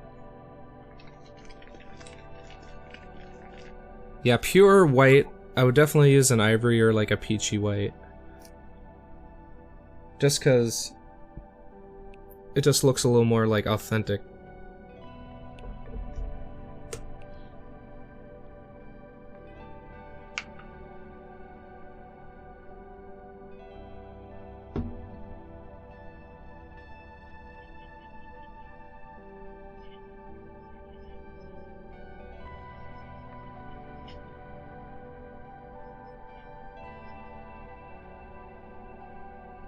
Okay, come on.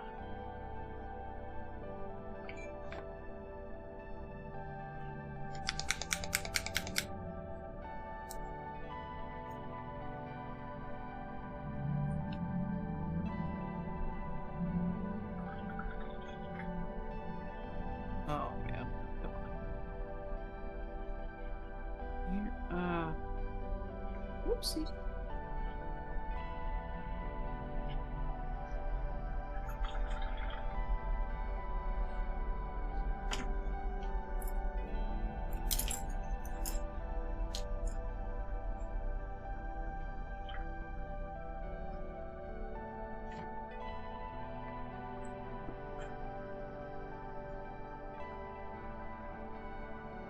So like you see how this silver is kind of like bleeding over the edge here, and it kind of looks like a mistake. It is. But so that's why the actual eye color that I want to do is not what I start with. So I cover that whole area that could read as like the socket in the color that's like right on the edge of your eyes.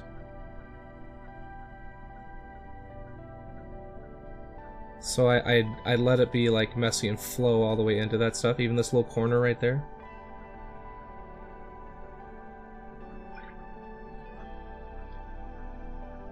a little too thin, but...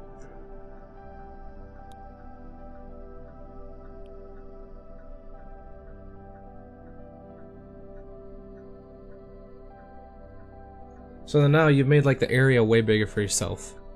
And it's less intimidating to me when I do it. Because as long as you have this perimeter, it will like read right. It'll read like an eye. As long as you're within that, instead of trying to be within just the eyeball. And it'll completely miss all those other details.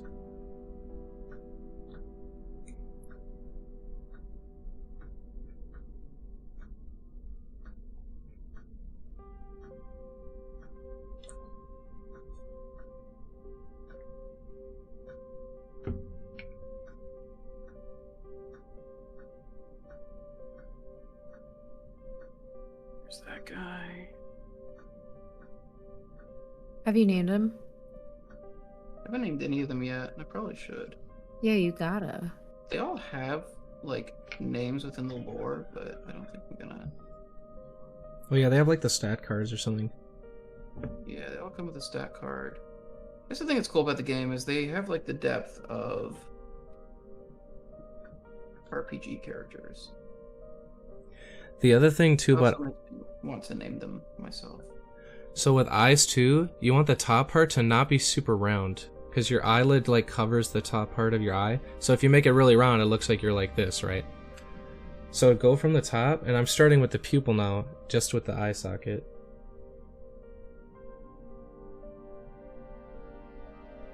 And so I noticed it was a little round, so that's why I went a little extra on this side, and now, see, I'm adjusting it. I'm not trying to be precise. I'm just making it, so now all of a sudden, it's kind of glossy, sorry. But it was kind of bug-eyed, and then I just widened it so the center is like, I just made the pupil kind of bigger at the top than I first had it.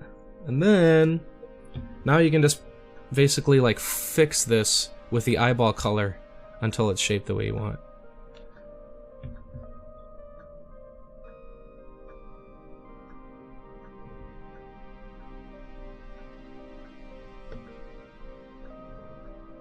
Where's the paint that I just used?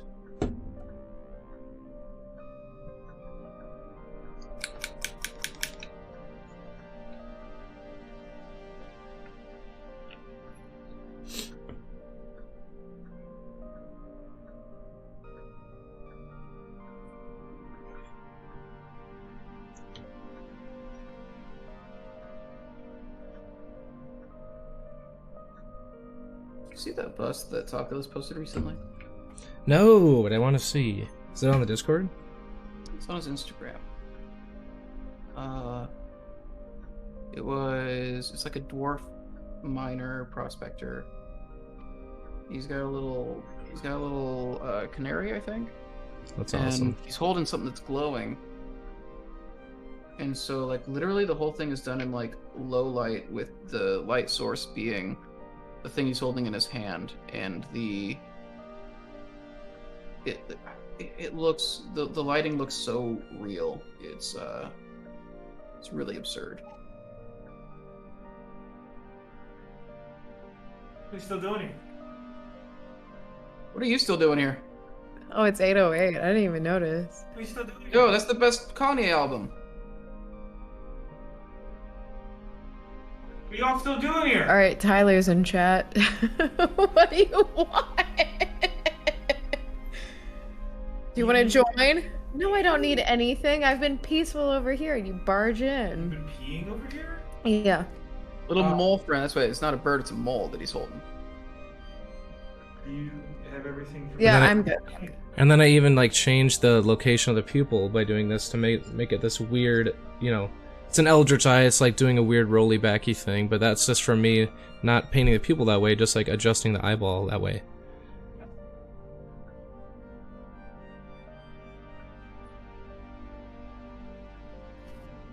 And then you can always go back. But now I have both colors, the pupil color and the eyeball color on my palette. And I can go back and change this however I want. Does the factory break this down? No, we make the steps and give them to the factory.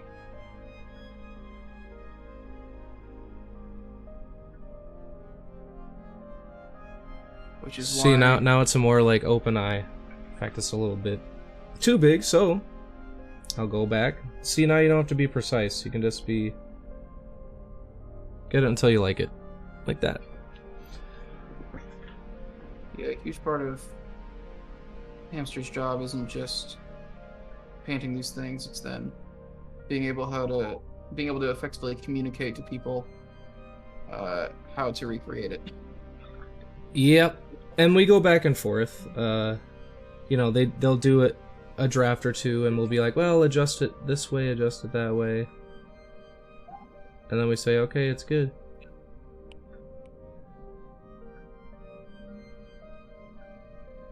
And of course,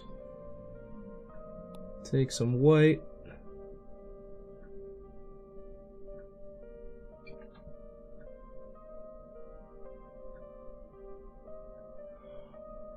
And I like the reflection. I think it reads super well if you can get it to cover the pupil and the iris color if you have both. Because that makes it really read as like a reflection on the very outside of the eyeball as opposed to like just on, you know, a circle on a circle.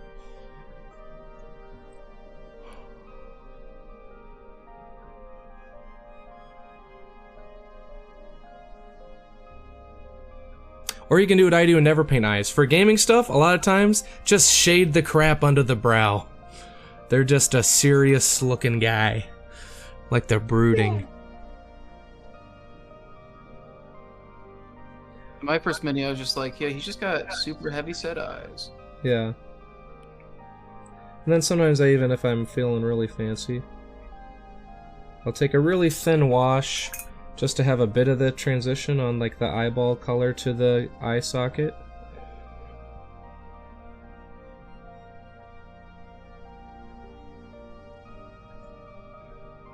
Because that's kind of how eyes are, right? If you like hold it open, you can like see like redder parts where there's more blood and stuff. But see, very little of this is fully white. So really the biggest basic things are do a peachier white for the eyeball and make sure that the shape is like this, where the eyelid covers part of the top of the iris, unless you're going for a wide-eyed thing. And this can just be black too on like a regular size mini, just this black circle. But start with a pink and do the whole socket, so like completely under the brow, like where my finger is right here, like this whole section could be this pink, and it will still kind of read, because it reads like as kind of skin being blood red or the eye socket being blood red, so it makes it more forgiving to me. That's why I do it that way.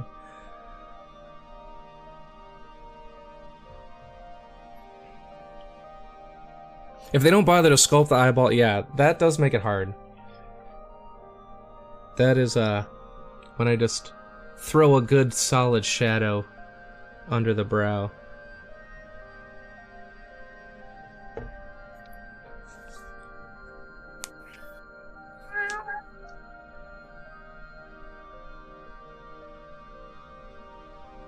I imagine like one person with blue paint on a brush and another with white and so on and pass it down the line. That is kind of how the factory does work. That's why adding colors, for whatever reason, it has to be pretty important. Yeah. To like add a completely a new step. We add Yeah. means another. There's like the worker doing that step, or the first part of that step or something. Yeah. And then it goes down the line, because that's all they have in front of them is those paints, and they're just doing that and doing that and doing that. You know, it's mass. They're making thousands of these things, so Yeah. So trying to keep the paint steps effective with as few steps as possible is like a big thing. Every step makes it more expensive.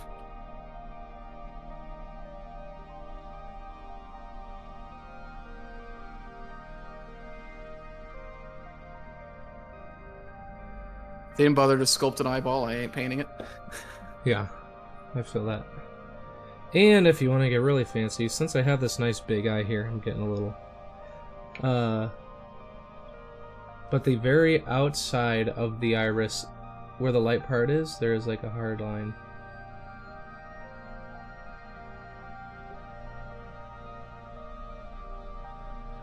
like that.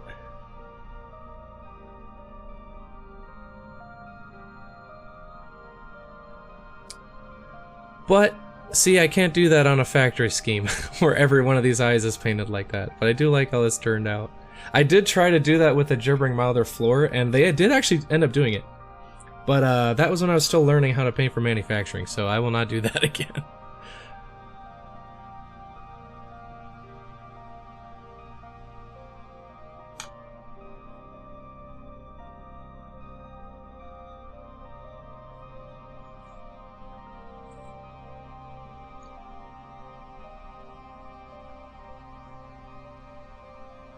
I'm just kind of looking at it in the camera because it makes me see things that I don't see from, like, in person.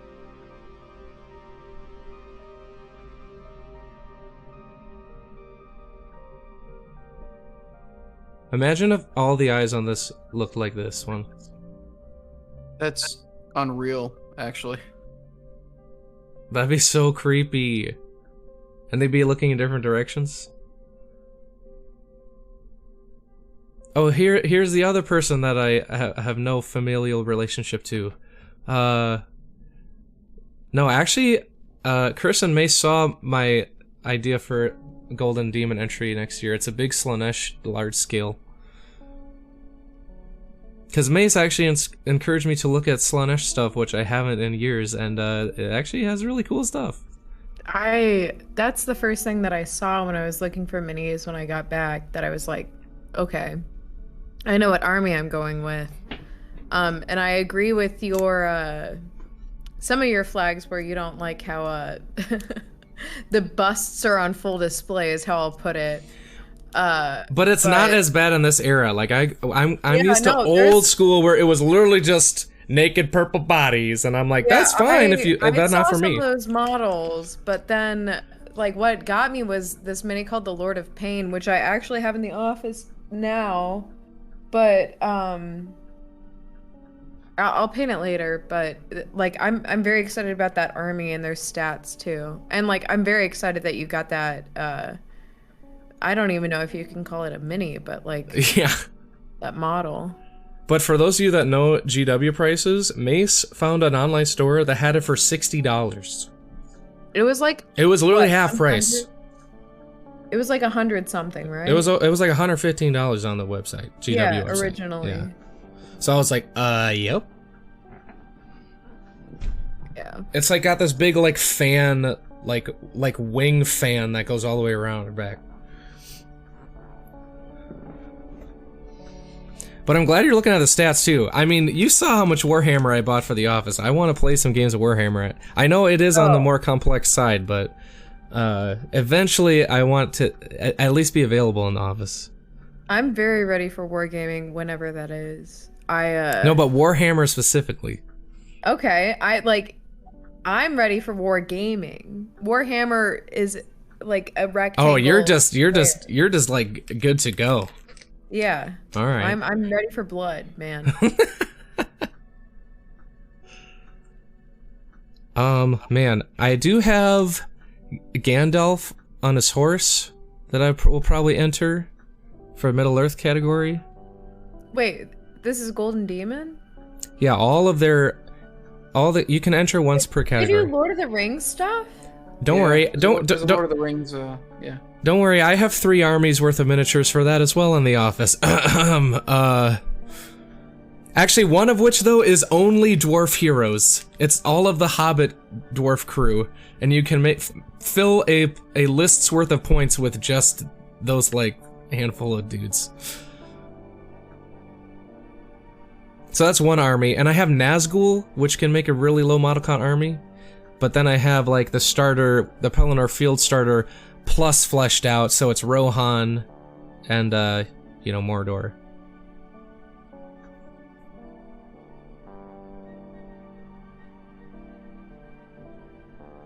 I didn't know they did Lord of the Rings stuff. Yeah. They had a whole section for it at the, I didn't leave the booth. Well, except for when I left the booth, but I didn't, like, explore the floor. Well, I mean, I'm saying they had a whole section for it at the in the displays. Yeah, Really? so you saw some, there was a Gandalf on a horse actually. Maybe I should avoid that one. They are very beautiful, and I love that, like, you know, scale creep is a huge thing, and like detail creep, huge thing with GW. But those models really stay true to their identity of like back in the day, like a true 25 mil closer to, and I don't know, just the like kind of aesthetic. Well, they have the license from the films, so it's reminiscent of that, and it hasn't gone astray. Plus all the niche stuff, all the niche stuff from like the histories and everything. You can make armies out of. Their minis are so good. Are you kidding me? Yeah, there's some sweet stuff. I have a Bilbo. Hold on. Nazgul, Hobbit. That's unreal. Who's the King Dwarf? His whole crew. Wait, what don't you have? Most of the, well, the only evil I have is Mordor, so all of the, Haradrim, like, elephant guys, I don't have, but they have a sweet model for that. Good. Yeah. Okay. Okay. Oh, I have a full army of the dead, which those are actually on the good side. But, like, the ghosts that, like, Aragorn summons or whatever. Yeah. I have a whole, Sick. yeah, Tauren, Oakenshield, No, his whole they're- crew. Photo online, like, you can't see it. The minis are incredible. They have some great fellowship sets that they've made. They've made a few like limited, like the regular fellowship, and then like a bunch of different alternate sculpts. Yeah, Thorin. Vertex thinks Mace should do an army of greater demons. That's the cool thing about demons is oftentimes they can be played in 40k and Sigmar. I almost said fantasy, but rest in peace. It is hard to argue that Games Workshop doesn't have some of the best miniatures. I think some people can take or leave the aesthetic of like the level of details and the styles, but as far as quality, dynamic poses in plastic, in easy to assemble kits, it is kind of bar none.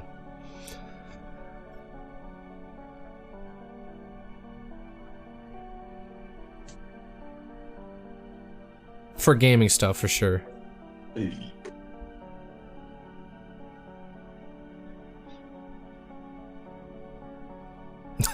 Send link. Be a bad influence on Mace, please. Yes, make someone else buy stuff. No one has made me. I have made me. But yeah, get out of here. I can't be stopped. I literally was. I was looking for miniatures for you, and then I bought those eBay like old school night elves. Did those come yet? It's one of those classic like red blisters. Those are the metal ones? Yeah.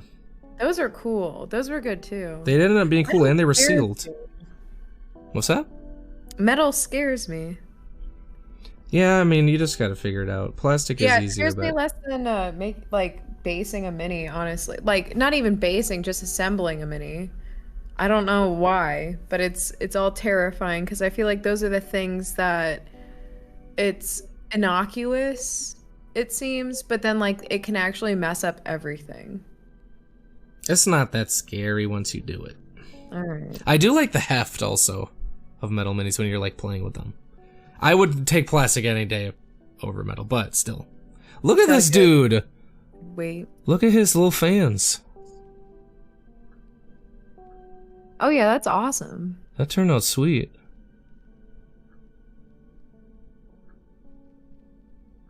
And it matches your other dino. Yeah. I'm kind of doing them in pairs. So like, there's the big snake, and then the little snake lady with the long sword, and then we've got these two dinos, and then actually let me grab the other one. And then we've got the two guys left, and they kind of match a little. Oh. Like, yeah. So we got these guys like as a duo. That's awesome. And you know what? These have to go in with something with the Froghemoth because it kind of matches that in a way also. A little bit, yeah. We'll homebrew a way for the Froghemoth to work in Free Blades. Yeah. God, you need like 4 warbands to defeat it.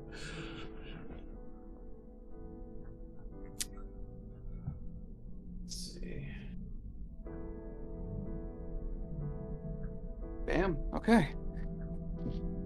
Oh, yeah, and the 2 that are left are Bye, Seth. Thank you for tuning in. these dudes standing up, kinda turtley, but like they definitely, I could do these guys in a way that matches. But they're basically like, they're the most humanoid out of all of them. Well, outside of the Snake Lady, like literally having the upper half of a human, but like these guys, I could do the same skin tone and stuff. They've got very similar skin and features. They're also the most clothed out of them as well. I do like the Roby. I love a Roby turtle wizard guy. Yeah, this guy's gonna take the longest to do for sure. Yeah. But yeah, that's 4 out of the 6 for that army done. And then I've got the big... Oh, the beasts. Yeah, this game can have like scenarios where like third-party beasts just come in and wreak havoc. And I think some beasts you can actually field also. I don't know about those ones, but... Yeah. It's literally a mama and baby of like these big beasts that are... They call them the Algrush. They're big beasts. Yeah. That's awesome. Wait, metal's great because they double as weapons? Are you harming people with your miniatures?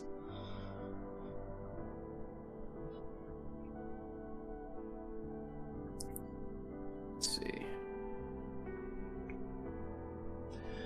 Alright, well, let's see. Is next week's regular stream programming? Yeah, next,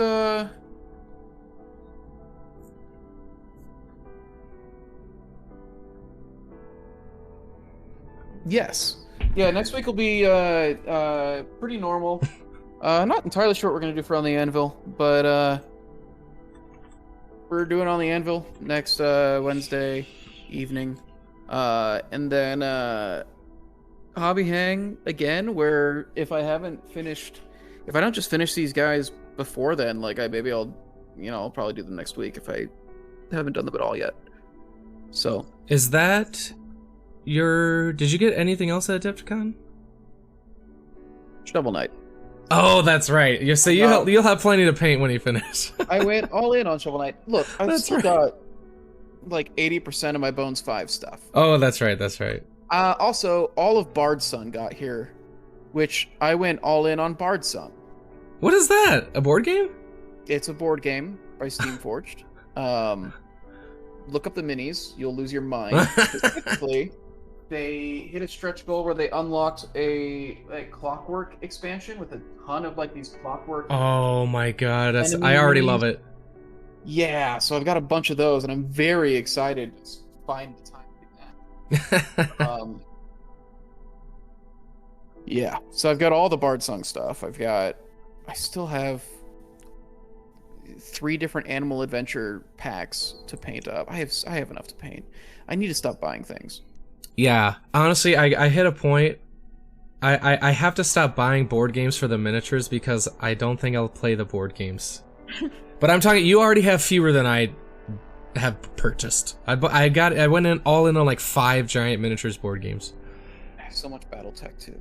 One of which, you know what? I bought the board game. They made a board game of Darkest Dungeon. Yes. And they have like, they're sculpted with that same cool aesthetic, so I'm actually kind of pumped to paint those. But yeah, thanks for hanging a little extra late with us. And wow, it's 8:30. Jesus. Yeah, I know. We're just having so much fun. Well, I was just like, I was like, oh, it'll take me 10 minutes to finish this thing. It won't be a problem. And I like doubled down to finish it, and I guess I actually was gone for longer. How does that even work? How does what even work? Like, how do they make the Darkest Dungeon board game? It's a cool mini or not. You can look it up. You know, it's basically just like sculpted a little more exaggerated and that kind of thing. Darkest Dungeon. It's literally it's like a dungeon crawl. Just like the 2D game. It actually looks like it'll work pretty well. So I'm excited. I mean, we'll see, of course. But there's demos and stuff on YouTube. This came out. The Kickstarter happened like 2 years ago or something. So there's plenty of info on it. It's definitely worth checking out. But you heard it here first. Next week, Mace will be painting a miniature on stream. Right, Mace? That all depends on if I have the proper setup, and I have to fix the miniature first. Sure. I'm just really excited that you're excited about painting minis again. So I'm like ready. I'm very excited. These two both went to one Adepticon and were like, we're gonna enter Golden Demon, and I'm like, what? You guys are freaking like awesome. I had to convince myself for years to even consider that. Well, you know, you don't have our experience, so I understand being a little hesitant. Yeah, you kind of have a whole different painting life than us. Right, of course. No, I think we aren't that similar, but we're more similar than others on the team. And you know, Hamster, I think it's just it's good for you to enter so you can figure out your place. Oh my god. You know? Like I think that's a good thing. So I fully encourage you. It's good to be humble and humbled and then understand your place. Yeah, you know what? Right. You miss 100% of the shots you don't take. And then you miss all the ones you try to.